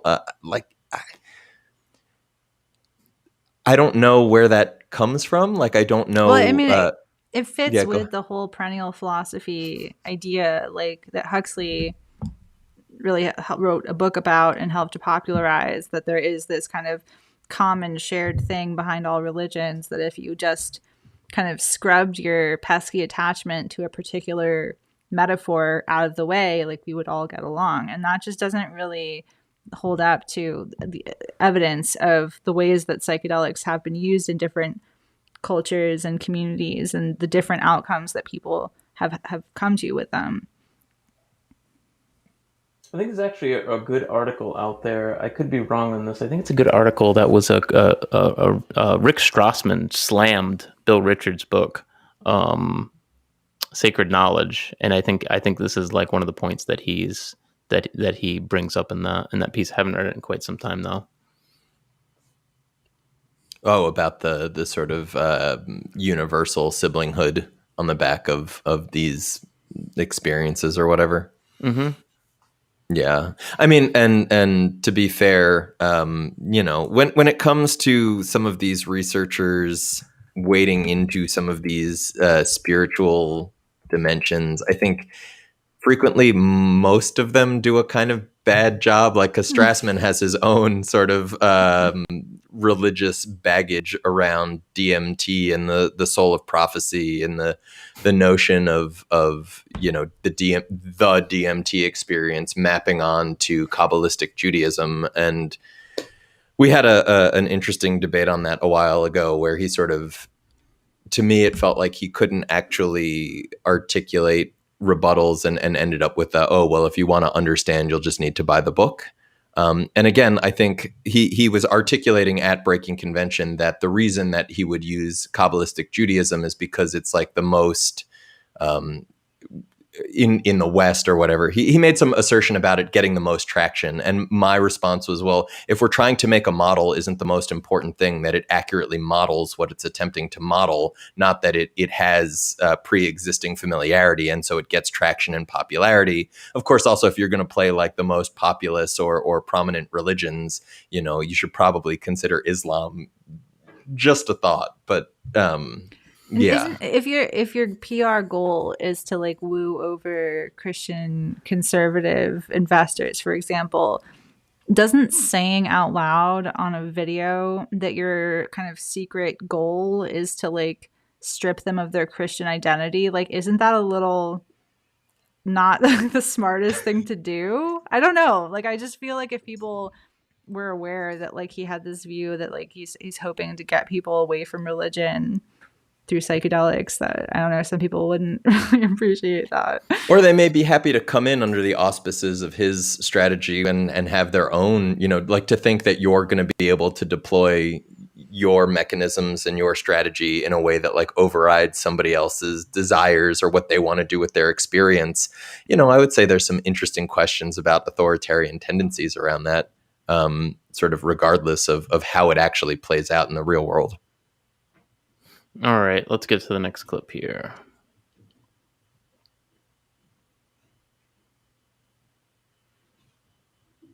I've been, my great-great-grandmother moved to Palestine in 1904. And she did that in order to die and be buried on the Mount of Olives. So when the Messiah comes, she'll be the first to rise, and she was buried there in 1907. So I have a long history with Israel, and I was raised to try to make a contribution. And I have found the way to do that, which is to try to bring psychedelic therapy and medical and legalized marijuana to Israel. And so what we found is that on their own, small groups of Israelis and Palestinians were doing ayahuasca and MDMA. They would start with MDMA, usually in individual sessions to get them sort of through a lot of their fears, and then they would be in group sessions either with MDMA or with ayahuasca.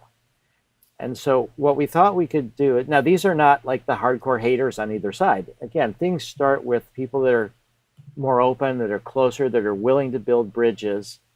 And what we've decided to try to do is a 3-year study with these Israelis and Palestinians. And the first year, we're now about a year and a half. The first year was interviewing them about why they're doing it, what they see from it, what benefits they see. It's difficult because it's illegal. Ayahuasca is illegal, MDMA is illegal. But there are underground MDMA therapists in Palestine, in the West Bank.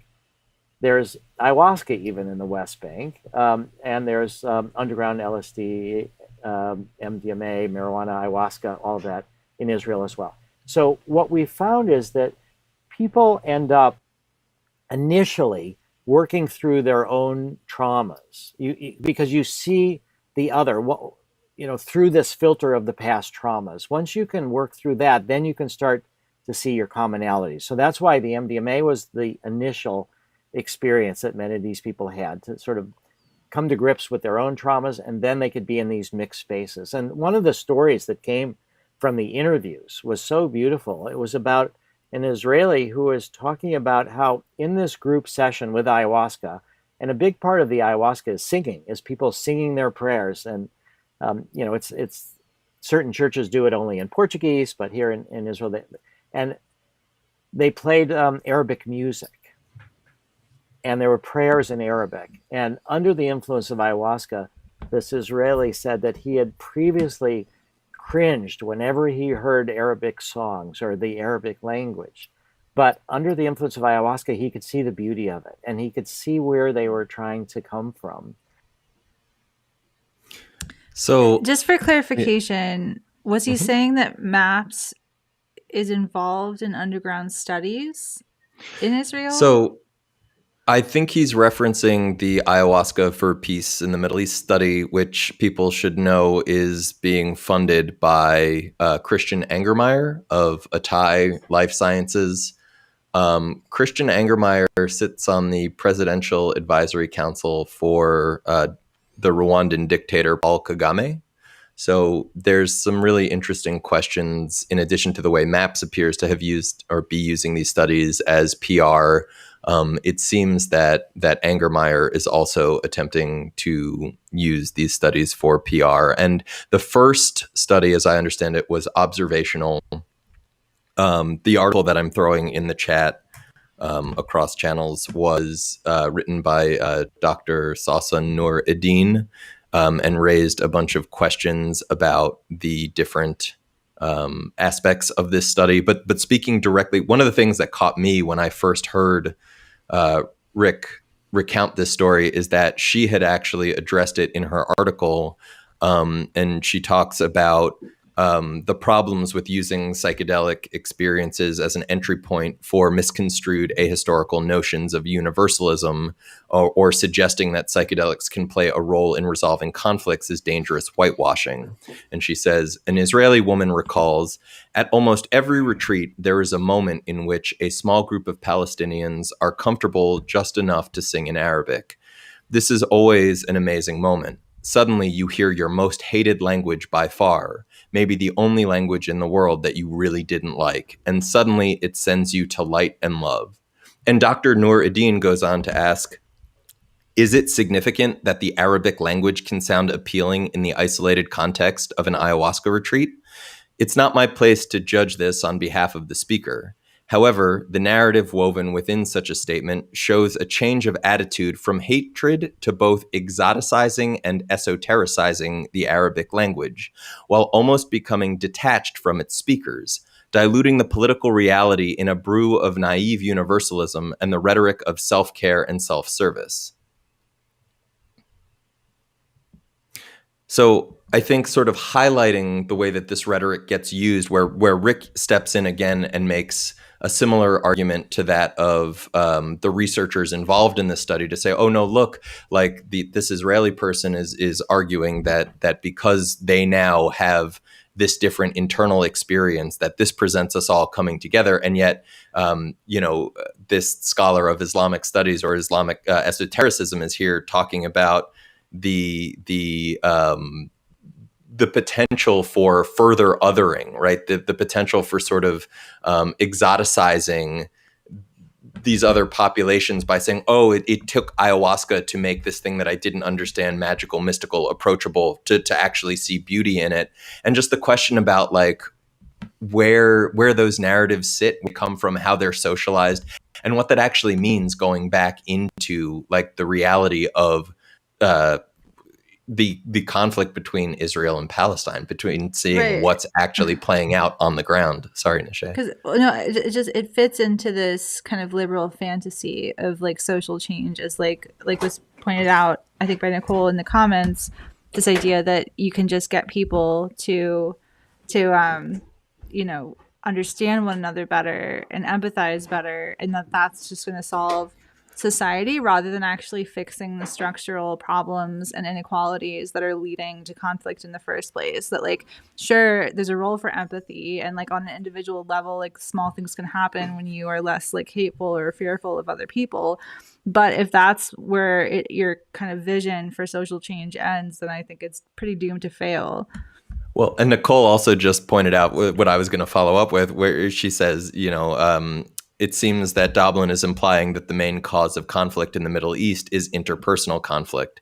And it's precisely that issue of refusing to engage with the structural realities, with the systemic realities, with, even if you gave everybody a psychedelic and they had the most mystical, magical, healing, therapeutic, whatever experience you could imagine, cool, we still have to deal with the structural realities of industrial civilization, of capitalism, of white supremacism. Like, these things don't just there are real institutions, there are real social structures set up to replicate and keep these things going.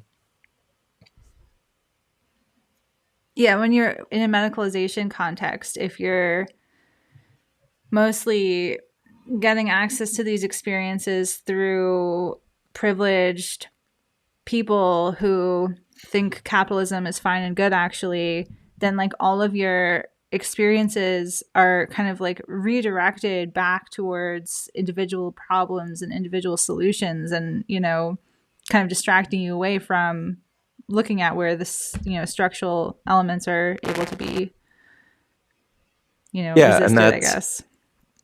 Totally. And that comes back to a point I've made in a number of talks, where so many of the therapists who are excited about psychedelics say that they're excited because when they give them to their patients, they seem to approach a cure. Rather than engaging in pharmaceutical symptom management, these things seem to have some sort of curative potential. But then when you look at what they're proposing to do on the scale of society, right, on a global scale, we see societal symptom management rather than something approaching a cultural cure. And if you ask, like, well, what about the structures around it? They say, oh, well, that's not my responsibility. That's beyond, either beyond my pay grade or that's too radical, or, oh, if we floated those ideas, that would turn off investors, donors, what have you. Right. And it's like, so are you actually like, are you seeking to address the root causes of these things or not? And when the model for medicalization is being set up to enrich a minority of people, of stakeholders and business owners and corporate, whatever, then you're feeding into a system that's actually causing people to be harmed. Like, you're saying that you're helping, but actually what you're doing on a structural level is you're like facilitating the ongoing harms that are caused by capitalism. So totally. All right, you want to get into the next one? Yeah. We're trying to empower people to confront things that are painful. They have to be willing to do that. And if they're not willing, they're not going to get better. And so there are some people. So for example, Trump. So Marianne, this is so good. So I had an experience under the influence of ketamine watching Hitler give a speech. Okay, I got to pause it. Yeah, I got to pause it. Who watches Hitler talks while they're on ketamine? I don't know. Well, to each their own. I don't know. Pretty weird. I was there, but I was not there. It was terrifying. But I got this whole sense of the power dynamic between the many and the one. The many giving their power to the one, and the Heil Hitler salute back and forth. And I thought, how do I get into his head and Hitler's head? And how do we heal? How do we heal Nixon? How do we heal Trump? How do we heal these people so they don't do these things? And what I realized during this experience has led to my political and strategic approach to psychedelics, which is that unless they're willing, you cannot do it. But the people that give away their power are getting less from it. So ironically, what we need to do is not to give psychedelics to Trump or to Nixon, and then they'll have this miraculous transformation. But it's both harder and easier. We need to spiritualize hundreds of millions of people to get them to own their own power so they don't give away their power like that. And I think that's where the spiritualization of humanity comes in, and that's where drug policy reform, as well as nonprofit psychedelic drug development comes in. We have to anchor the spirituality in humanity as a whole. There will always be crazy people who will choose selfishness. Absolutely. And what was that? I don't know. I think another video popped up. Oh, wait. Are you talking about? That was your reaction, yes, Nishay? Yeah. I mean, okay. can you just right. like paraphrase like what he was, because he jumped around a bit at the beginning with the Hitler stuff and then Trump, and then like what was the takeaway point? So it's that it seems to me anyway to be that you can't, it's almost like a what do you call it? It's like not, I'm forgetting what the antithesis of like the great man model of history or whatever is, right? But this notion that it's not about giving Trump psychedelics or Hitler psychedelics. You can't affect meaningful change by just dosing these sort of authoritarian heads of state. Instead, what you need to do is dose the entire global populace to instill a deeper, more meaningful spirituality of the type he was talking about earlier, right? This is the perennialism a little bit, maybe again. Right. So just because I'm confused. We can bring it back up too. Well, just because the like people are actually giving away their power point. Like, is he saying that because people view themselves as victims, they allowed Trump to get power? Like, how do those points fit together?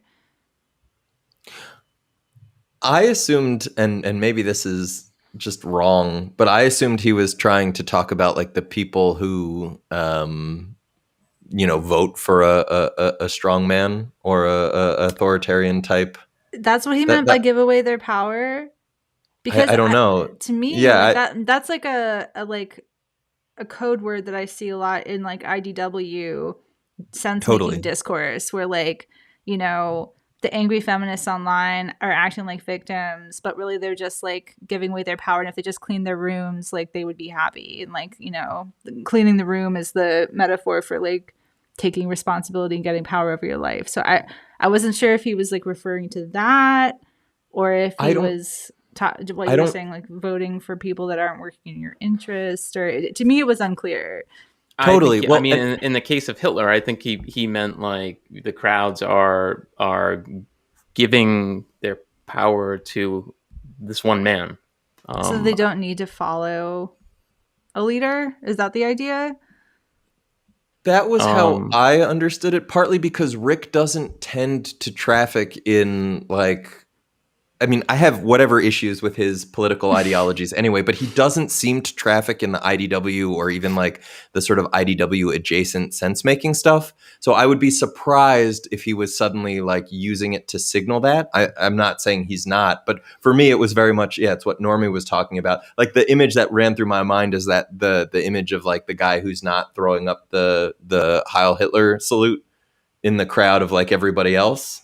And Rick seems to have this notion that somehow psychedelics will... There's some sort of energy exchange that's occurring here, and masses of people are basically giving their power to this one man, and he's watching this, and he's fucking high on ketamine, and he's seeing that there's this reinforcement going on from Hitler to a giant crowd, and how the salute basically moves energy from a body of people into one man, and then he gives it back to them, and they're throwing around like energy back and forth, kind of reinforcing, the Nazi ideology or whatever. I think that's what he's getting to there. But it is like Nicole has a good point here. Why am I tempted to read this as a good faith anarchist critique of how state power is fundamentally unjust? And the reason I wanted to highlight that was because there's this, if you follow through on that logic, that trying to disrupt the follow the leader centralized kind of like channels for power is kind of ironic to be doing that while trying to create the scaled golem of like licensing and medicalization to happen in this like one like centralized kind of way. Just that's my immediate reaction. Yeah, it's also, again, just sticking to, I like that read of it. Like, I would like to see, and then see that developed. And at the same time, looking at Rick's sort of broader body of work, it would seem at odds with a bunch of his other statements and beliefs about, whether it's incrementalism or the sort of people that he wants to have as allies, and his notion of how to affect change through that. I mean, I don't know. It's also worth pointing out. Oops, sorry. No, you go. Just as a quick aside on the ketamine and Hitler speeches, I'm pretty sure in Acid Dreams, Schlein and Lee mention a maverick therapist who exposed his Jewish clients to Hitler's speeches while under the influence. And I think it comes in proximity to a rundown of Ewan Cameron and some of the torture that was going on there. So there is some precedent, but I think there's huge questions about what's going on. And are we talking about, like, it's back to that exposure therapy and how beneficial is this? Or are we seeing more of that sort of authoritarian psychedelia in so-called therapeutic contexts where the practitioner is potentially just, like, I don't want to say looking to get off, but looking to have having already determined what the patient needs and just saying, this is what I'm going to do to you because this is what I have decided. But prior to this, I hadn't heard of somebody freely dosing themselves and then listening to Hitler's speeches. Yeah. And I mean, so he's talking about there, like, basically that we need to mass inoculate hundreds of millions of people in order to, to bring about this great spiritual awakening, to prevent people like Hitler from taking power. Is that your read on it as well?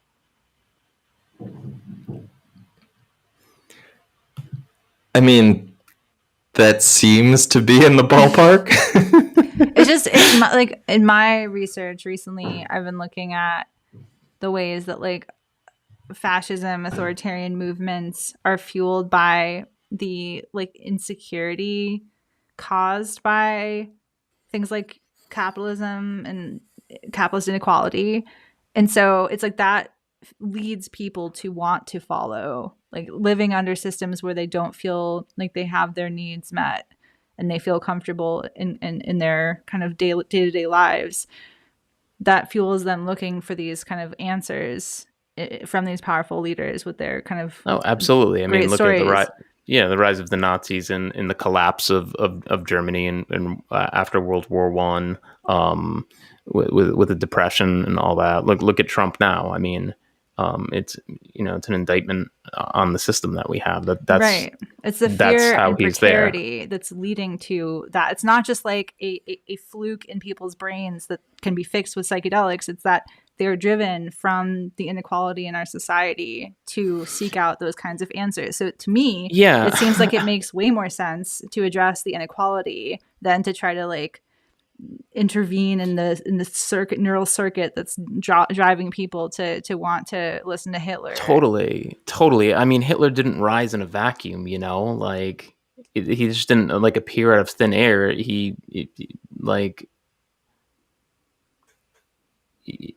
You're muted, Dave. Oh yeah, you're talking. Your mic messed up a moment ago. Yeah, it was, like, weirdly glitched or something. Tripped out. Yeah. What were you saying while he's trying to figure it out? I was just saying, it's like, Hitler just didn't come out of thin air. There was 10 starting in the early 20s, like, there was basically a collapse of society that, like, led to that. And to just want to give kind of inoculate people, not look at the causes of that and inoculate people through, like, through drugs, I think kind of misses the point entirely on that. Right. And I have a paper hopefully coming out at some point with that I wrote with Alex Guerin, looking at basically like a critique of medicalization, psychedelic medicalization narratives, and the two things that are hyped in the PR, you know, like psychedelics will fix authoritarianism and psychedelics will fix climate change. Both of those things the problems are fueled by capitalism and the kind of societies we live in today. So the idea that we're going to use capitalism to scale psychedelic medicalization and fix these problems by getting people to shift their perspective while leaving the actual cause in place and fueling it with this new industry, to me seems completely crazy. Like to me, it seems like it's missing the point completely. Well, the fact that capital is the one that has like the the drugs to treat the problems that they've caused. Well, but that's, I mean, so that brings in like Anand Giridhas's harm in the billions and philanthropy in the millions, you know, especially if you look at Angermeyer's attempt to sort of rehab his image with the Israel-Palestine study, or if you look at Mercer and giving $1 million to MAPS and having MAPS say, oh, the Mercers are now on the cutting edge of science after they had been bounced by it wasn't the Smithsonian, but there was that event at the Smithsonian where a couple hundred scientists signed on to say that Mercer's involvement and engagement around climate change had been abhorrent and was anti-science. There's also, I mean, these issues are precisely why back in 2018, I wrote The Dire Need for Systemic Critique Within Psychedelic Communities. This is, this notion that we need to get away from this individualized neoliberal approach where somehow dose the water 2.0, where everybody gets their nice pill from their therapist and works through what you were saying earlier, where they take responsibility for cleaning their room and, don't get so angry and upset at the fascists who are marching down the streets and instead focus the things that they can afford. Hell, on that front, we just heard a really fascinating clip from jaw-dropping, really, from Christian Angermeyer that we'll probably be doing a treatment of in the near future, where it's like this toxic positivity where, I just don't let toxic thoughts enter my awareness. If friends want to call me with problems multiple times, I shut them down. I don't allow for that. Or these bullies, bullied me, made it hostile for me to come out because I'm gay. And, I think I just took responsibility for that. And so, that's what we all need to do rather than complaining that we're not being treated fairly because the world's, an unfair place. And I don't know. I'm shocked that this stuff gets traction. Clearly it does, but it's sad to see that seems to be increasing within these spaces. Was there another clip still? I think there is another clip. There might be. Building bridges with the Mercers. Yeah, perfect.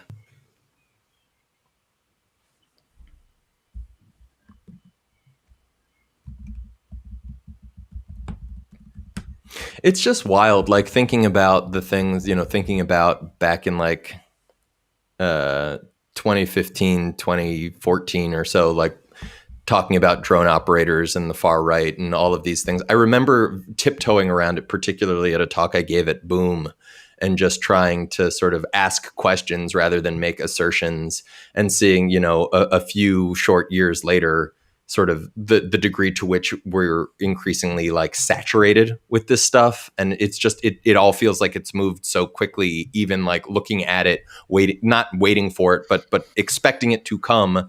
And now seeing that even today, people are denying that it's an issue. I don't know. I'm concerned about what that means for the future, let's say.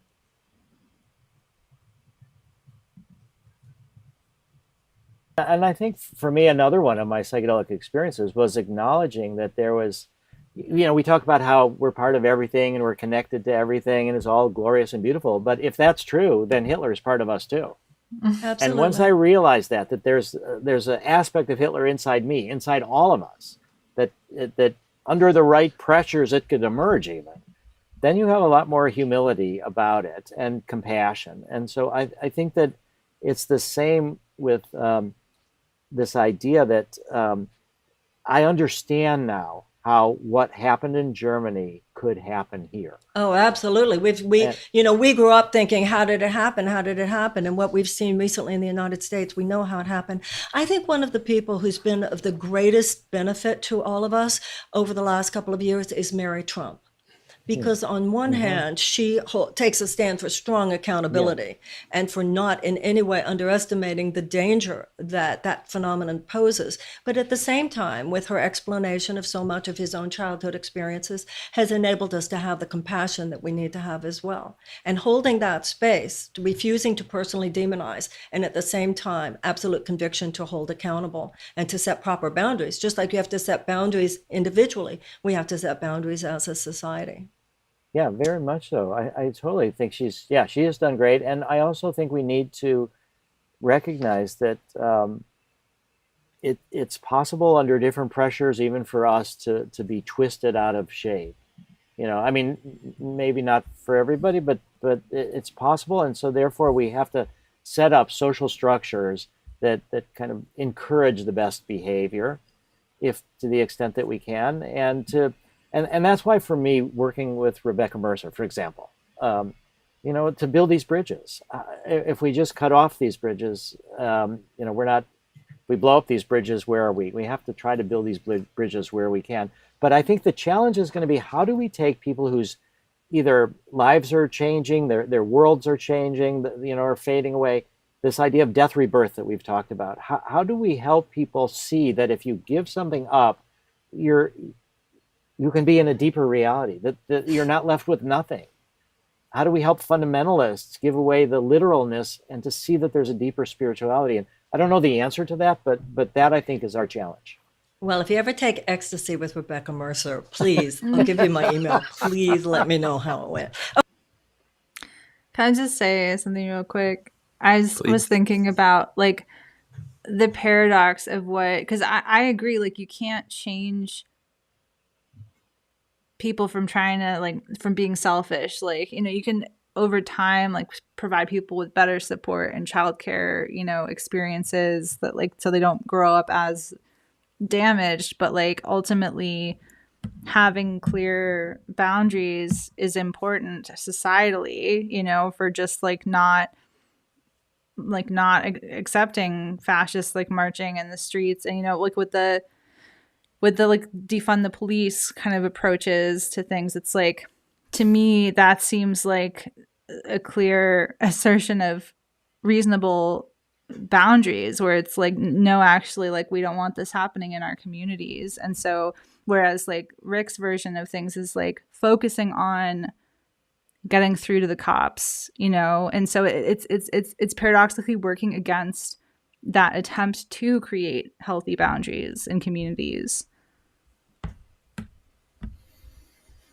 Well, and that actually ties into something Normie and I have talked about quite a bit, going way back to some of the early projects that this iteration of Symposia engaged in, and talking about how the space lacks any sort of, immune system. That when you actually look at this notion of, be open to everything, be accepting of everything. You don't want to be defensive. You don't want to be angry. You don't want to be, and it's well, there are legitimate responses, like anger is a legitimate emotion, or it can be the whole spectrum, sort of everything in its time and place and all of that. But the notion, precisely what you say about setting healthy boundaries, and it just bothers me that this seems to be that folks are comfortable enough saying this, particularly Rick in these outlets. And Rick's not alone in that. The fact that apolitical psychedelia as a notion has any traction is quite disturbing to me, and questions about what is the strategy, not just bringing everyone together. Why are we bringing everyone together? Because if your goal is for everyone to get along, but the people that you're bringing together, you've got somebody who's fundamentally antagonistic, right? You've got it reminds me of that old logic problem of you've got the dog and the wolf and the sheep, and you're trying to cross the river on a boat. Sorry, this is going to be real stupid, but you can't leave them alone because one's going to eat the other, whatever. Anyway, so I wanted to bring up Danji's point where he says that we should build bridges strategically, not just build bridges everywhere we can, right? That we have to have conversations rooted in the world, and that to whatever extent psychedelics fit into that, it's also a lot bigger than that, which also ties into what Nicole is saying about, the assumptions that the medical establishment will use their power will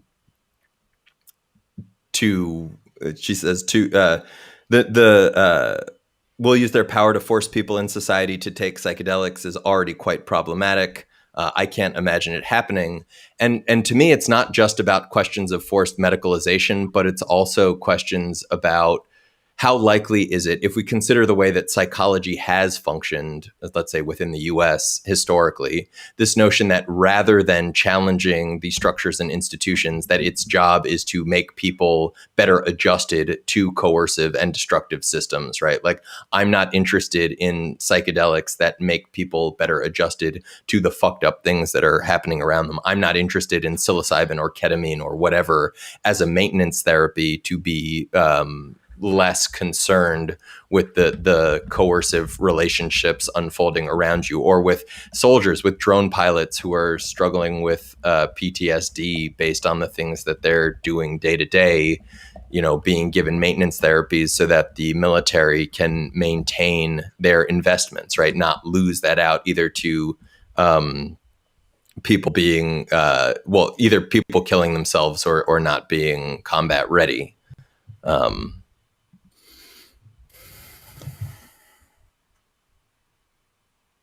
I don't know. Sorry to.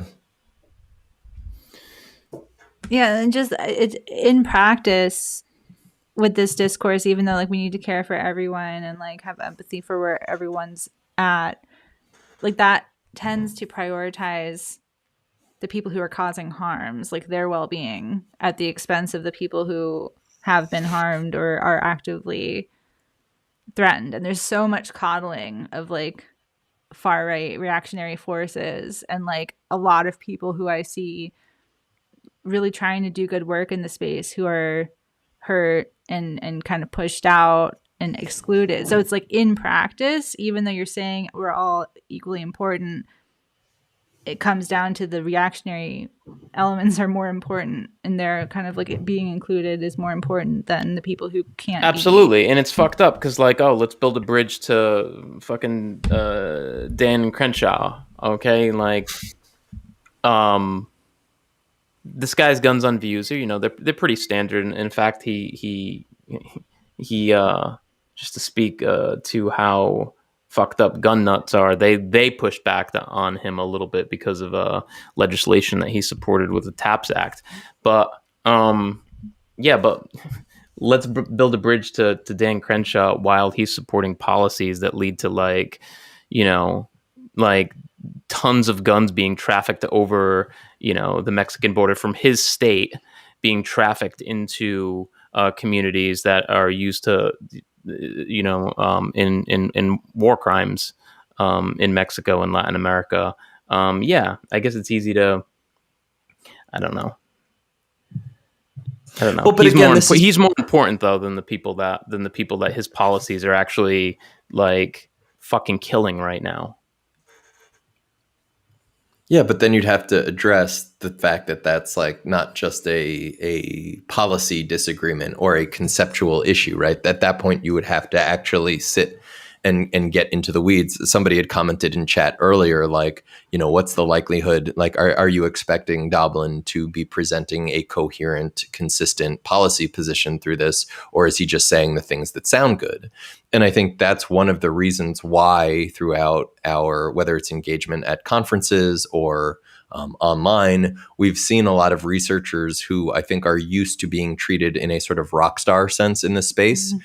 When they throw their opinions out there and we ask them to actually engage in discussion around them or ask for evidence or ask why they're saying those things, we see them get really defensive. And I think it's precisely because they're trying to say things that sound nice or that appeal to whatever sort of lowest common denominator of active psychedelic users or imagined future psychedelic users, or increasingly, right, corporadelic investors and the like. I mean, looking at the conflicts of interest that we're seeing posted in papers now, right? It seems to me that there should be, that there needs to be sort of questioning of what the public discourse is meant to do. Like when we encounter public discourse from researchers, a decade ago, there wasn't this kind of attention. There wasn't this kind of money. We could generally anticipate that people, right.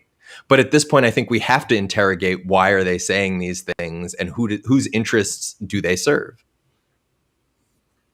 I wonder if part of it is this sort of like aesthetic desire to like LARP as the great leader. You know, it's like there's like more interest in this powerful macho figure skydiving and like slamming down in a car. So it's like there's more reason to engage with that figure because you think it's cool on some level. Like there's some appeal there. Whereas like people who are just like straight up downtrodden and like struggling to like put food on their table, like it's not as exciting for some people to like engage with that. Well, for archetype. Rick is playing a game. Rick is playing a game, and for him, that is a success. That's like a thing that he can do. I can get Gates. I can get Matt Gates. I can get Rebecca Mercy. He's playing a game here, and it's like it also.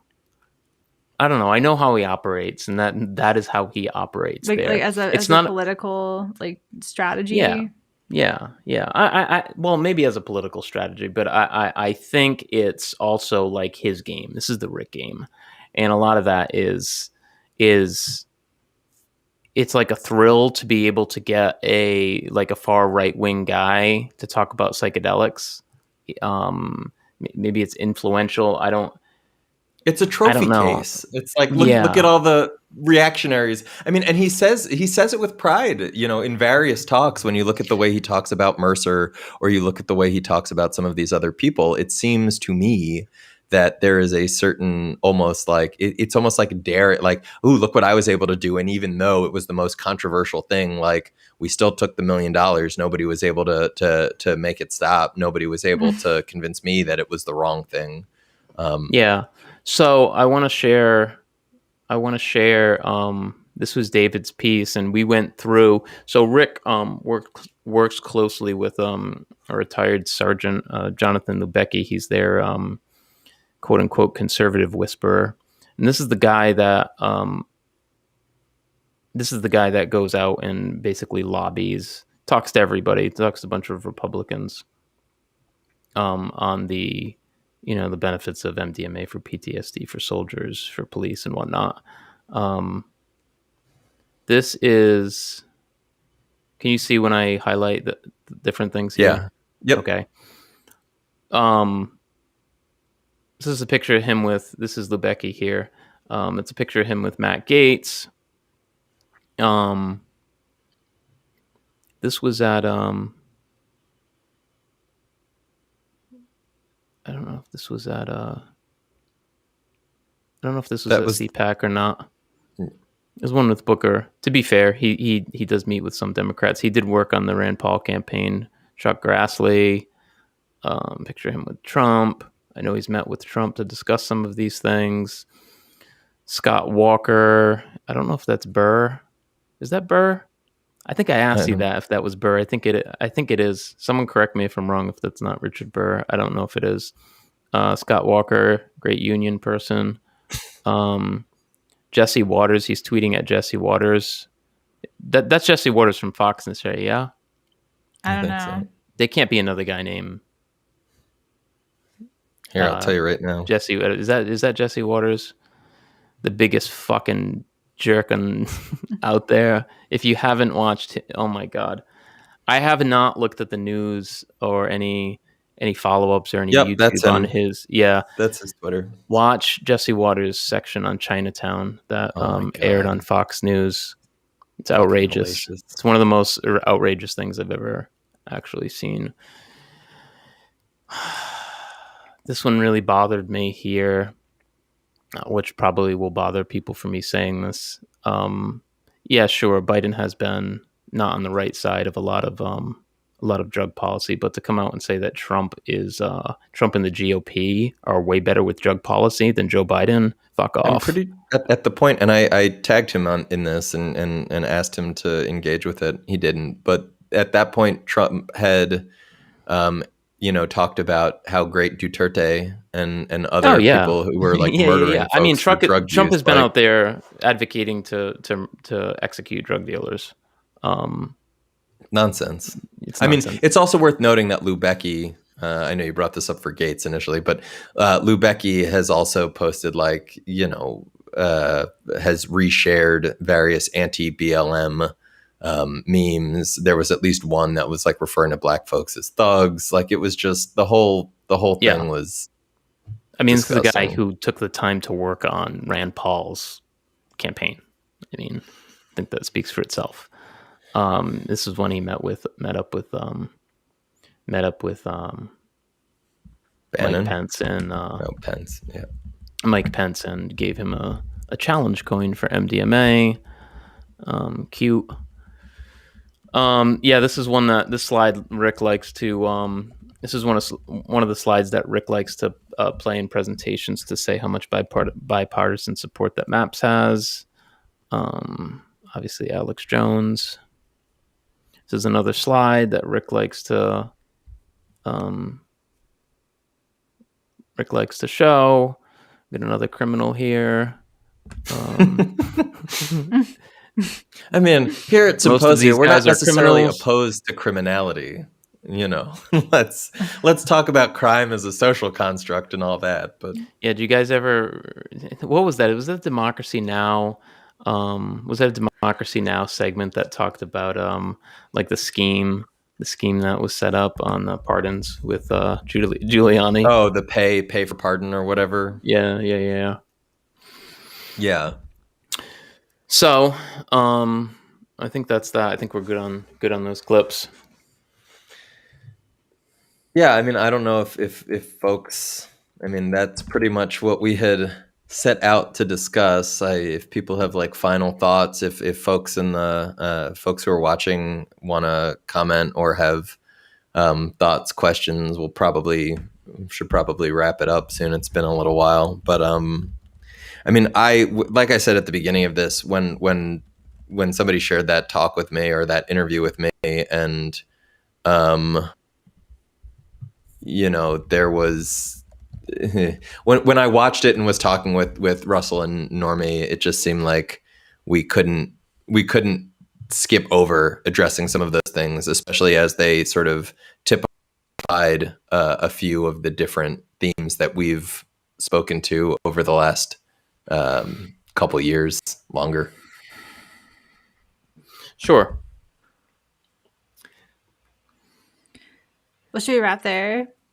Yeah, probably. I think so. Okay. Yeah, too bad Pace wasn't here. Pace was missed. And Russell wasn't here tonight either. Yeah. But yeah, we got to at least try out the new streaming software, and hopefully we'll be a little bit more used to it for next time with the video. Yeah, you got to figure out the VLC. I think it's probably an audio codec or something to do with that. Not positive.